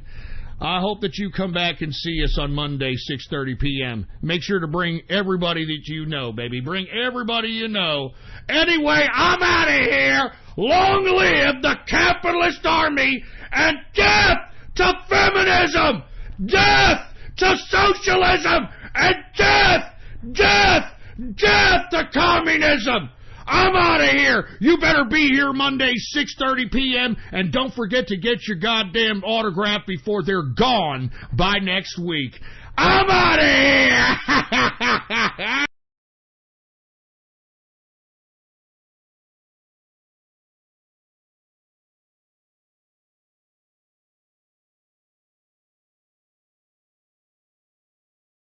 Happy Baller Friday the 13th, everybody, and thank you everybody for listening and tuning in right here on the Capitalist King Network. This was True Capitalist Radio episode number 591, and I do hope you enjoyed tonight's broadcast on this relay stream, and thank you guys for watching. I want to give some big special shout outs to the TCR Discord chat for always relaying and putting this relay stream on the Discord voice chat. Props to you guys, and of course the Inner Circle, because of course I'm always part of it and it's awesome to be part. And of course to Ghost, thank you Ghost for really hosting this great show tonight, Ghost, and I hope everybody also enjoyed a great night right here once again on the Capitalist King Network. Anyways, folks, I am going to give some shout-outs here, but before I do, I'm going to give some inputs here for this weekend, because today is Friday the 13th, guys, and you know what? We're going to play Freddy vs. Jason over onto the BN Ustream site. For anybody who wants to watch Freddy vs. Jason for our movie night, we'll be playing right after this stream ends, and we'll be playing it immediately. So if you guys really want to watch and the movie with us, just be patient. We'll actually link to you by the very end of the stream. So of course, you know, we don't really as much leave any links during the stream. So once again, Friday the 13th today.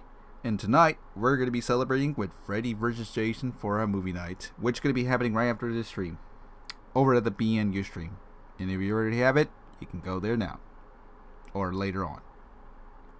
Alright guys, so if anybody here is new or you just tuned in to listen to this really mysterious show that just appeared out of nowhere called the True Capitalist Radio, why not subscribe, as I do the TCR shows relaying every Monday, Wednesday, and Friday, 6:30 p.m. Central as the time, 7:30 p.m.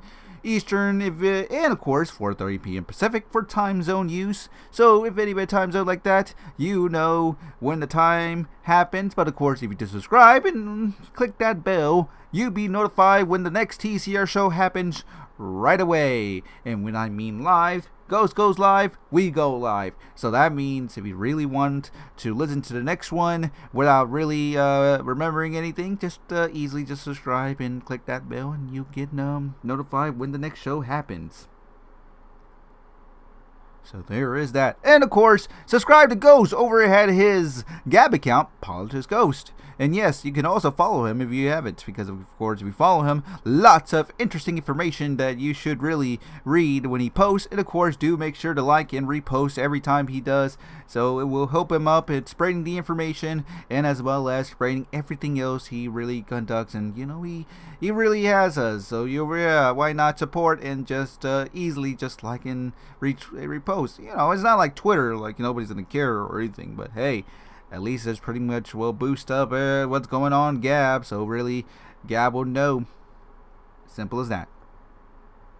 And of course, if you just do subscribe to Ghost's Gab account, well, you'll be especially invited to the TCR Discord chat room. Yes, guys, you'll be invited to the infamous True Capitalist Radio Discord chat room, hosted by Ghost, of course. And yes, he does appear on that chat room each and every time, even after the broadcast, when it goes to the post-show hour. He does join in, and we do discuss other things. And of course, yours truly am part of it, and I'm also there just to really just hang out with you guys, and we all would play some tomfoolery, and lots of stuff happens. So interesting enough, you do want to just subscribe to him and to make sure to DM your Discord name towards his private Gab. So we do that, then he'll reply you with the Discord link, which will be a one-time only use. He has one-time only use, and of course timed. So once you received it, please make sure to verify it, and you'll be instantly joined into the TCR Discord chat room. And I do hope I'll see you guys in there tonight or any of these nights. It's always open. Just make sure to subscribe over at his Gab account, Politics Ghost, once again, and do so myself. Anyways, guys, alright, so I'm going to give some shout outs here. Actually, first, let me get a special shout out to one person who really just tipped here earlier. So I want to give a shout out to it's Supokai Argentina. Thanks for the $4.99 tip, but I'm pretty sure this one's kind of a mistake, because you did post this, a love you Ghost, please do Radio Graffiti again. Hopefully we can be all serious. By the way, please invite me to your Discord server. Hey, Supokai, you do realize that Ghost doesn't really as much watch this, right? Supposedly he can somewhat see the chat room, but don't know how that magic really works or so. So I have no idea if he is or not, but he does, sort of kind of does. And sorry to burst your bow here, but him doing Radio Graffiti, it's long gone, man. It's very long gone. I mean, right now this show has taken to a very serious direction, in which everything is all serious. So all the artistic, all the all the fun stuff that happens, even though all the fun stuff, except for when he does all the Attorney kinds, because those are still fun. But all the fun stuff like Radio Graffiti, shoutouts, all that is gone. So please make sure, and just do understand that, really, to be honest. I mean, come on. Remember, this is Ghost. This is Ghost. This is his show, and he does what he does. And you do realize that, of course, each and every time we listen to Ghost, he does provide a lot of information that we all take. Especially me. I always take everything from the cryptos to the markets. Even I got into a little political things in here and there, and got to be very interesting about it. So things are really serious. Everything of this, everything he does, it's pure, just pure awesomeness, and it's really just a breath of fresh air that somebody out there really true and is still supporting. And of course, he's pretty much helping Trump.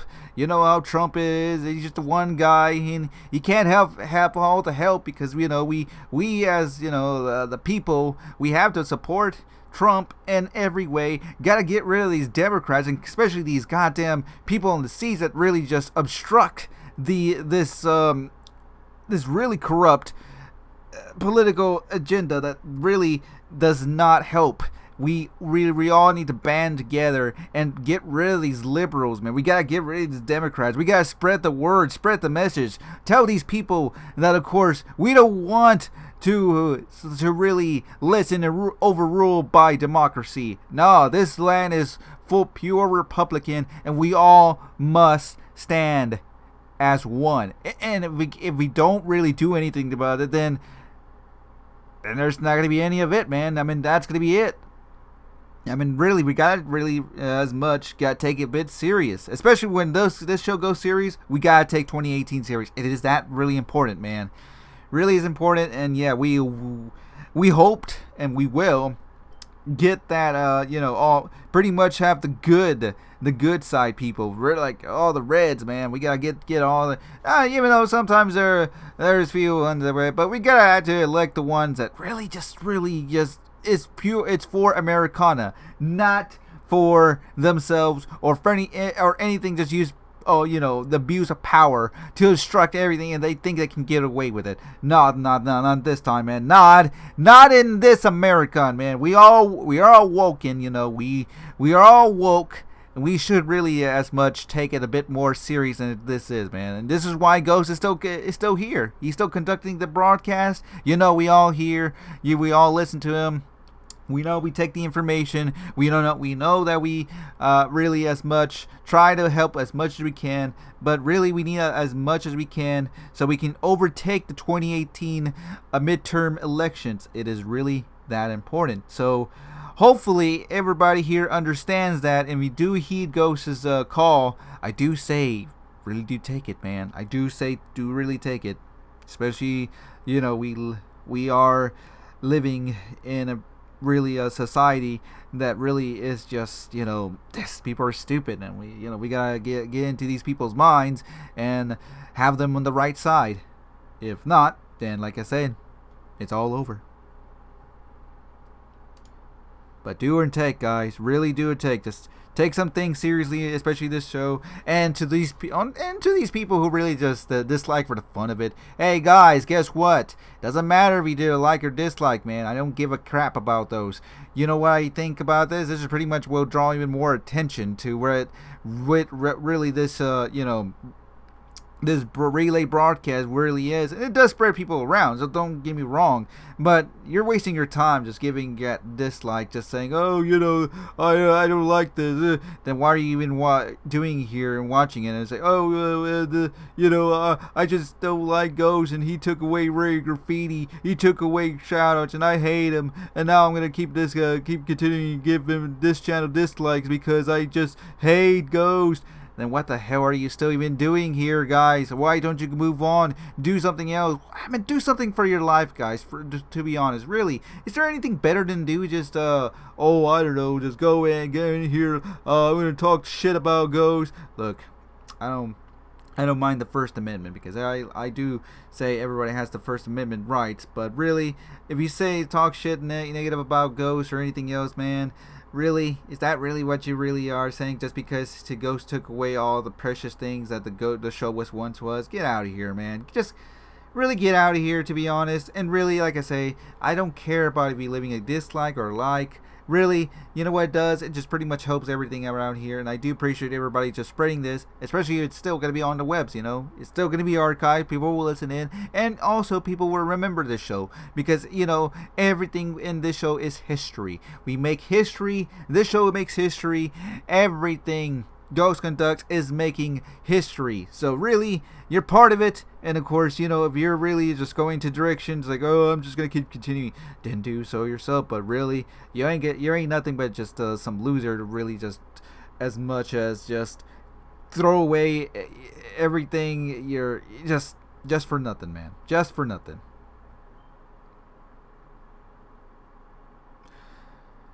Anyways, I'm sorry about to say that, but really it has to say it, man. It really has to. Anyways, let me give some shout outs here for the people who still on the live stream on the YouTubes. If you want to shout out on the YouTubes, all you do is just say something right now, post something, and of course if you're not in it, I'll scroll up, but of course I'll still be looking back and forth on the YouTube chat room log. So once again, guys, let me give some shout outs here on the YouTubes, starting right now, and I'm naming them from the A to Z alphabetic and the participants. So good luck to everybody. So what's going on to Aaron Tumon, Awesomeness, Bonsai, or is it Bonzi Buddy, Little Ice Raven, what's going on, Omega Radioist, and Rick Hoover. I hope you guys are really enjoying your Baller Friday here, and I hope you enjoyed today's broadcast. So of course, that's going to be it. Anyways, that's everybody on the participant list, so I'm going to scroll up and see who we have or was here earlier. Once again, I'm still taking YouTube shoutouts, so say something about here.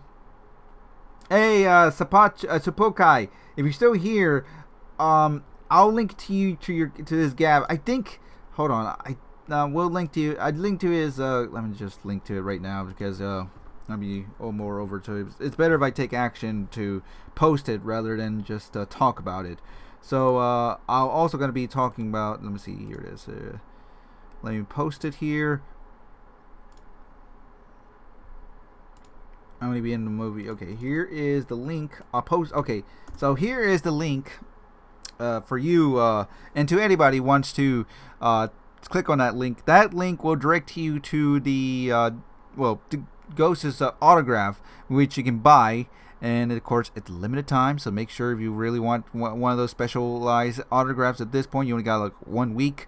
Get it now while it was last. It's $16, man. $16. Come on, that's a steal of a deal. Not to mention, you're really also supporting Gab as well, because you're pretty much $4 of it will be profit to Gab, and the rest will be for Ghost. I mean, come on, it's as simple as that. Just click on the link that's on the chat room. And once again, if you don't know, it's Apologist Ghost. You get just pretty much you can just click on his videos, and then click on the first one or the one that's already recently won, and you can click on that. But if you want the link, it's on the chat room. Just click on it, and you're right there.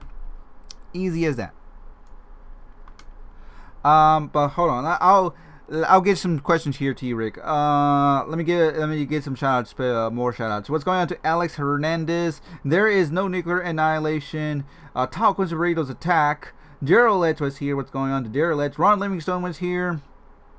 Bone Burnson was here. Who else we have here? I'm taking shout outs here. Cobra Broadcast TV Channel 2. Daddy Boom 1 was here. Patriot 45721 was here. Who was? I'm scrolling up here on the history vlogs here. Watcher in the Dark 69 was here. JK was here. Who was we have here? I am still scrolling up here. Randy Marsh. What's going on to Randy Marsh? Let's see who else.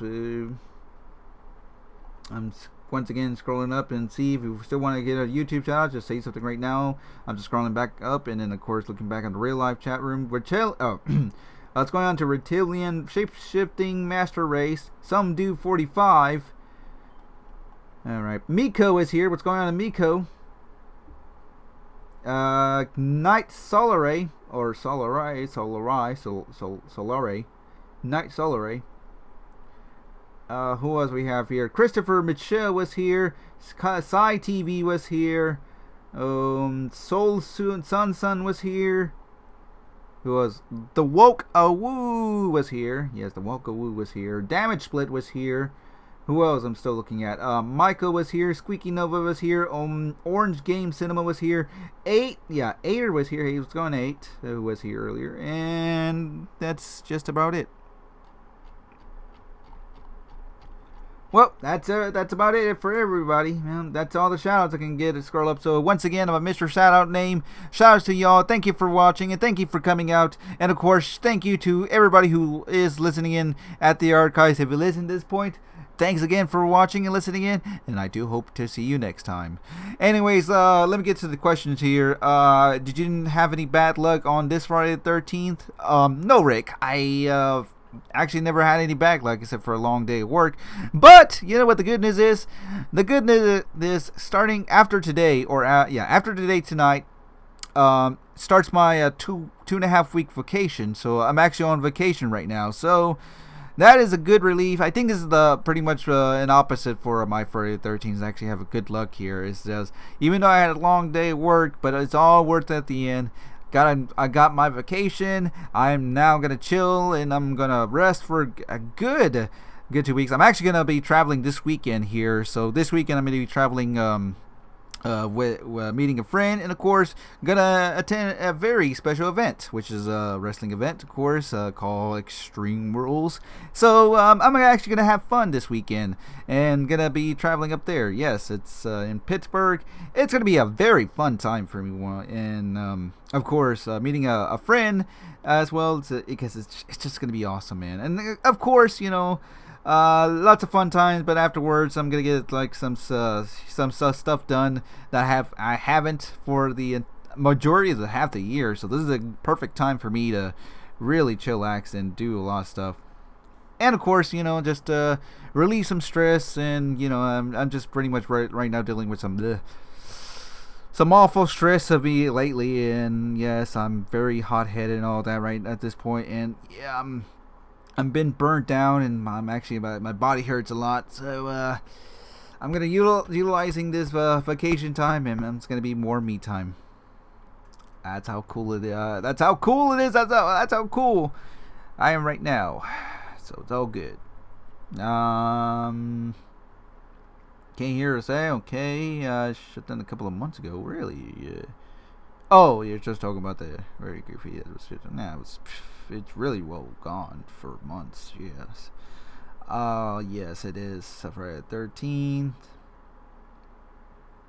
Is that all the questions here? I think that's all the questions. Yep, that looks like that's every question here that that people are just gonna post here. Anyways, what time is it? It's already 10 o'clock. Oh shit, it's already 10. Anyways, folks, I'm gonna be off now. I'm gonna have to start up the movie stream here once again. We're playing Freddy vs. Jason over to the BNU stream channel. So I'm going to be linking to you guys. So stay put right now. I'm going to link it right after the stream ends. When it cuts off, it should be posted. It should not be very archived at that, beyond that point. So it's pretty much, if you guys are watching the stream right now, you're going to get the link. But if you already know where the BNU stream site is, just go there and go ahead right now. Because right now we're going to be, once again, playing the movie Freddy vs. Jason. It is going to be entertainment, especially it's Friday on the Friday the 13th, celebrating for it. You know, it's gonna be a lot of fun. Not only that, I mean, so the next Friday the 13th won't happen until next year, man. September of 2019, man. That's a long ways to go, and this is our second one, right, for this year. Yeah, it is. So pretty much until next year, for the next. So I do say I will make sure to link this so anybody wants to listen or watch the movie night with us. So once again, I'll be posting here. The links are okay. The links are all good. All right, awesome. Anyways, guys, I am off for this Baller Friday weekend once again. I'll be back this Monday. However, I need to say this on to the stream here. I'm also going to say in the TCR Discord chat room. This Monday, I won't return my trip until about 7 o'clock Central. Meaning the show will start at 6:30, right? So unfortunately, I'm gonna be starting it at the second hour. So if you guys are gonna be listening in until when the show starts, unfortunately, like I say, I'm not gonna be here right on time. And two is that I'm gonna be pretty much it's gonna take a while for me because from here to the airport is really half an hour. And depending on traffic and all that, and it's gonna take a little while. But I will do a relay broadcast, but during the second hour. So for those who are wondering if there is going to be a TCR show this Monday, yes, there's still going to be a TCR this Monday of a relay. However, I'm going to be starting up about an hour late. Unfortunately, like I say, I will return my trip at 7 p.m. Central, and I won't be back until 7:30. So that means I'll be like around 7:30, 7, yeah, about the second hour start. So do take that, please, and I hope you understand it. And like I say, I'm going to have to repeat myself on the TCR Discord chat because, like I say, gonna travel this weekend, and of course I'm gonna do another second traveling here in the 2 weeks. So it's gonna be 2 travels, but should be no problem, no setups, nothing. It should be all good. So hopefully everybody get understand. Anyways, that's about it. I need to head off now. Gonna have to start the other stream right now. Also, shout out to the Twitch stream. Yes, I'm also streaming this on Twitch. I keep forgetting. Oh, and yeah, I do apologize if I haven't streamed on Twitch lately. Usually I'm right at this point. I'm streaming it only a Friday, so every Friday night you guys will get the relay broadcast on Twitch.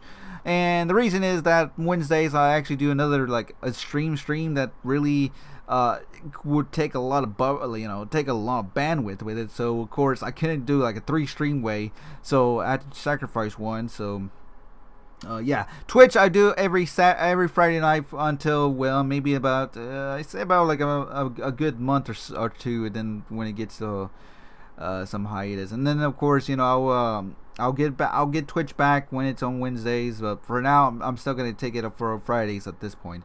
Alright guys, well that's it for me. I am out for the night once again. Gonna stream the movie Friday vs. Jason for our Friday the 13th movie night. So I'm gonna post a link to the Ustream channel right at the stream end. So please stay put. If you know where it is, being Ustream Theater is what it is. Just go there now, and hopefully see you there. Oh, once again, the Ustream link. Even though I'll give it out and everything, but of course by the first week of August, it's gonna discontinue its free service to everybody. So even though it wouldn't matter for anything, but still, just the precautions and stuff, because lots of activity going on for that QAnon or QAnon QAnon stuff that's been going around. I just want to make sure to keep the things pretty more secured and all that, and as well as, you know, other stuff.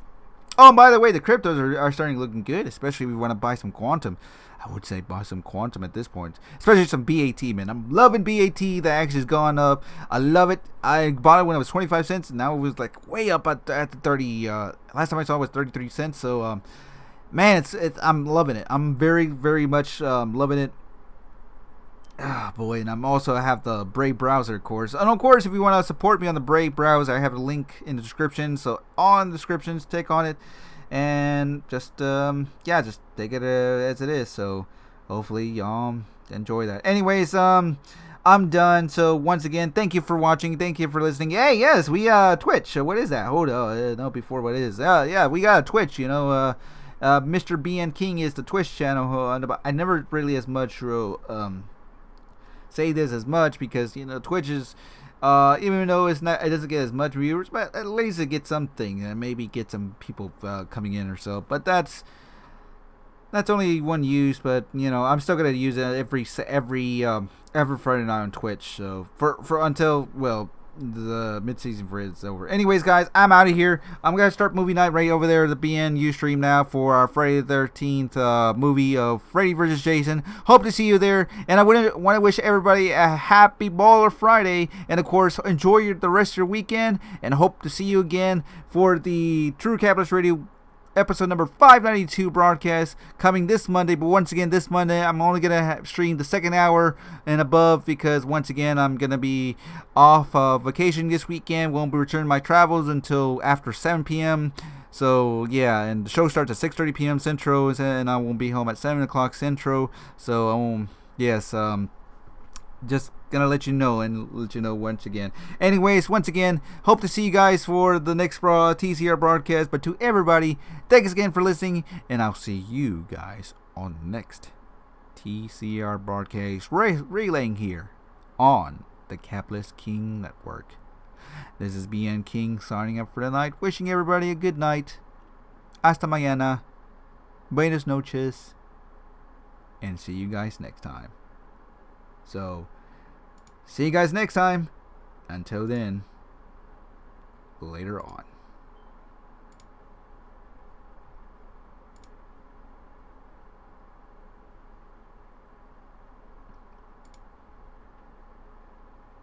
Oh, and I'll be linking to the movie night here in the Ustream, so stay put. But good night, everybody.